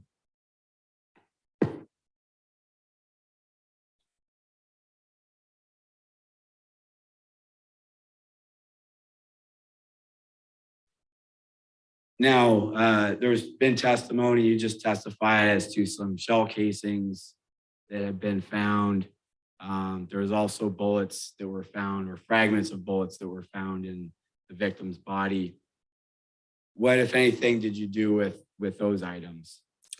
Those items were also sent off to the lab in Bridgeport, the MSP crime lab, for analysis. All right. And so just to break it down, we had, I believe it was 3 shell casings from the scene that Agent Satara seized. Were those sent to the lab for ballistics testing? I believe so.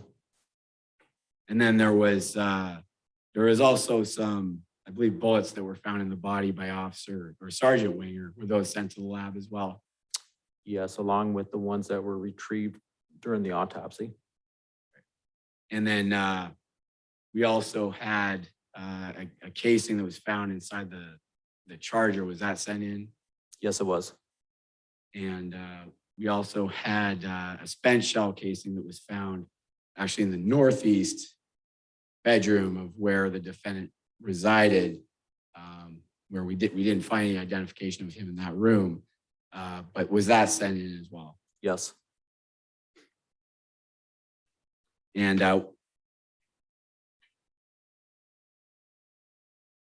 then basically the request for testing was basically a comparison of all that different ammunition to see if it matched. Is that correct? Yes. All right. And there's indicators, we'll hear from another witness on that, but there's indicators whether what type of firearm they could have been shot from and whatnot. Yes.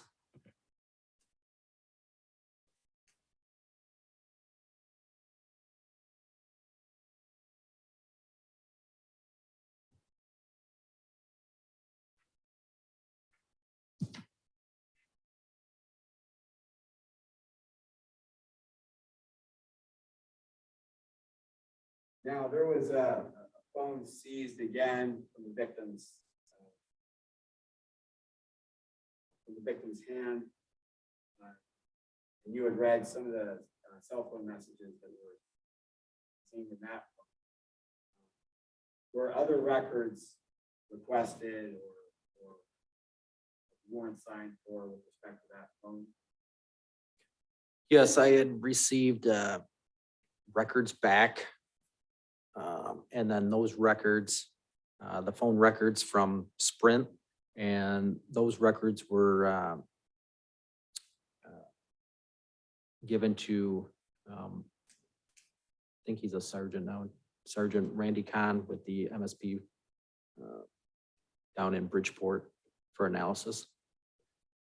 And were those, the warrant was written up for those records? Yes, yes, And then this is certification for a particular phone there that's Curtis testified. For those records also requested. yes, And was that by warrant? yes, And you received those records? I did. Correct. And then this is a certification for another set of records. And the number associated with the defendant. Those also records.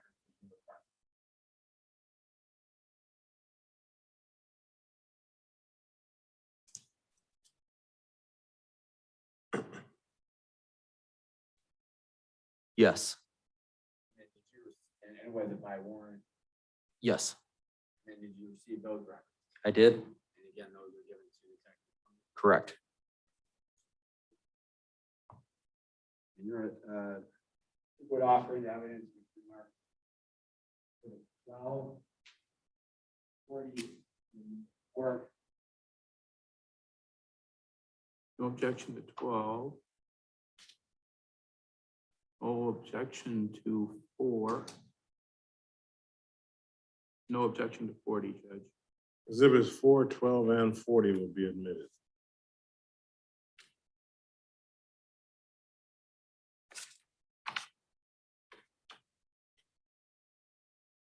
And the laser sight, Your Honor, It's for thorough. Exhibit 63 has already been admitted. that's what I think. Mr. Fedora, how much longer do you think you're gonna be? I want to take a break, but I don't want to interrupt you. If you a little bit longer, we'll take a break.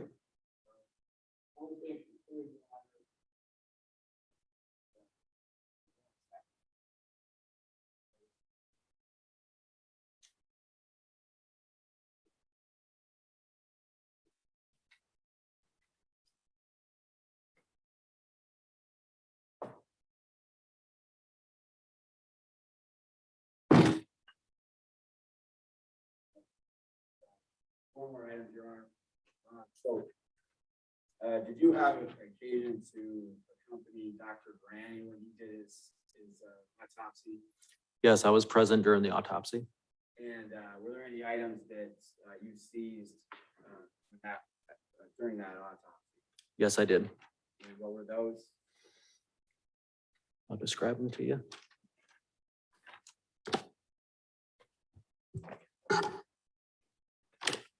This first packaging, I know it's mine, my name's on it along with my case number. Once again is 18-476.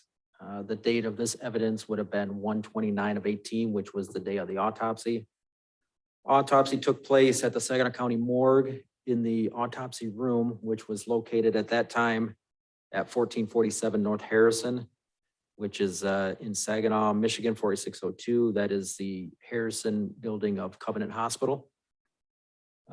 In this packaging is listed one spent/mangled bullet recovered from victim's right upper arm by Dr. Vrani during autopsy. And then on here, it shows that I seized it. And then once again, my initials are on the tape that I used to seal up the package. That is 51. Exhibit 50, same location, same date, same case number. I seized it. It's my packaging. Description of the item that's inside here is one spent bullet recovered from victim's left lower back by Dr. Vrani during autopsy. And once again, I signed off on the evidence tape that I used to seal this up. Number 50. And this one is number 49. Same information, case number, date, venue. I seized it. It's my packaging. The description here is one spent bullet recovered from victim's left upper back by Dr. Vrani during autopsy. And once again, my initials are on the evidence tape that is used to seal the packaging up. And then finally, when you requested testing,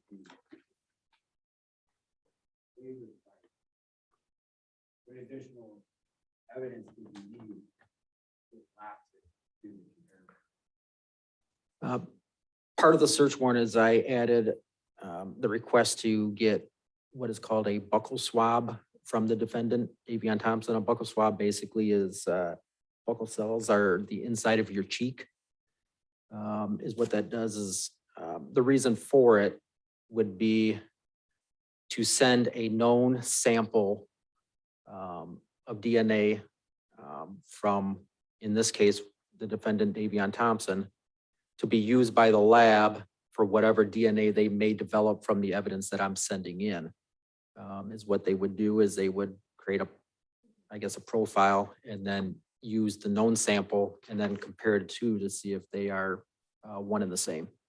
So that's the reasoning for the known sample here. You obtained that swab live, I believe. Basically is what it is it's, if you think of a Q-tip, except for it's a lot longer. It just has a little cotton swab on the end and a wooden stick, maybe 8-9 inches long. And the package, they come in two. So is what I did is I went to the jail, made contact with Mr. Thompson, informed him what was going on, showed him the search warrant. He consented at that point. I swabbed the inside of his cheeks. I let the swabs dry, air dry. And then is what I did is I packaged them into a breathable cardboard box. And I put one in one way and then the other tip in the opposite way. So the tips weren't touching, even though they were coming from the same person. I didn't want the tips to be touching each other. And prior to actually getting the sample, I showed him that it was a brand new package that I opened in front of him. So there could be no dispute that the sample would have been tainted or whatnot. It was a brand new package, opened it in front of him, did the swab, sealed it. And then is what I did is I transported it back to our police department. And that's when I put it into this envelope here, which by looking at this, I can tell you that I'm the one that created this package. It has my case number. The date of this execution would have been 11/26/19. And the description of it is 2 buccal swabs from Davion Thompson. Black male, 11/28 of 97, which is the defendant. It is seized by me, Detective Jacobs, and once again, on the evidence tape, I have my initials to show that it was sealed. And that's exhibit 55, is that correct? Correct. People would offer that in 49, 50, 51. Mr. O'Farrell. No objection, Judge. Exhibits 49, 50, 51, and 55 will be. And Your Honor, that's all I have for now.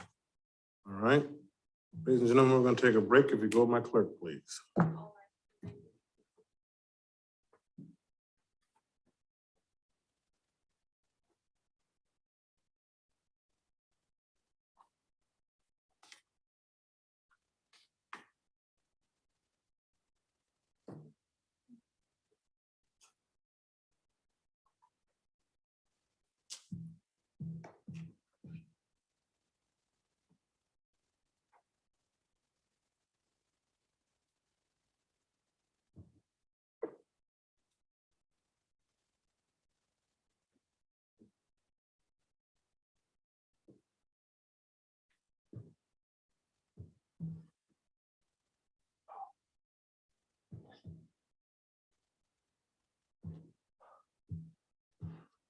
You can step.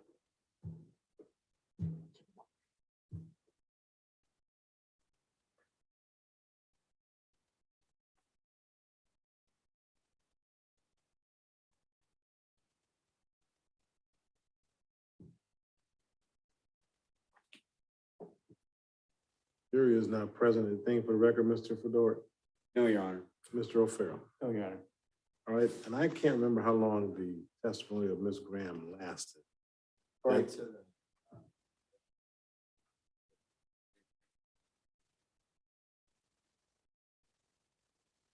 think it's about. All right. So we intend to play that today as well, and Mr. O'Farrell.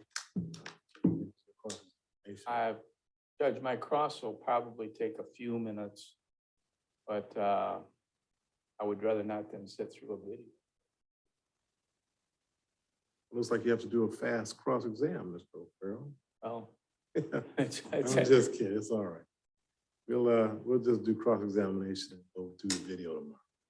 Thank you, Judge. That makes 2 of us who don't want to sit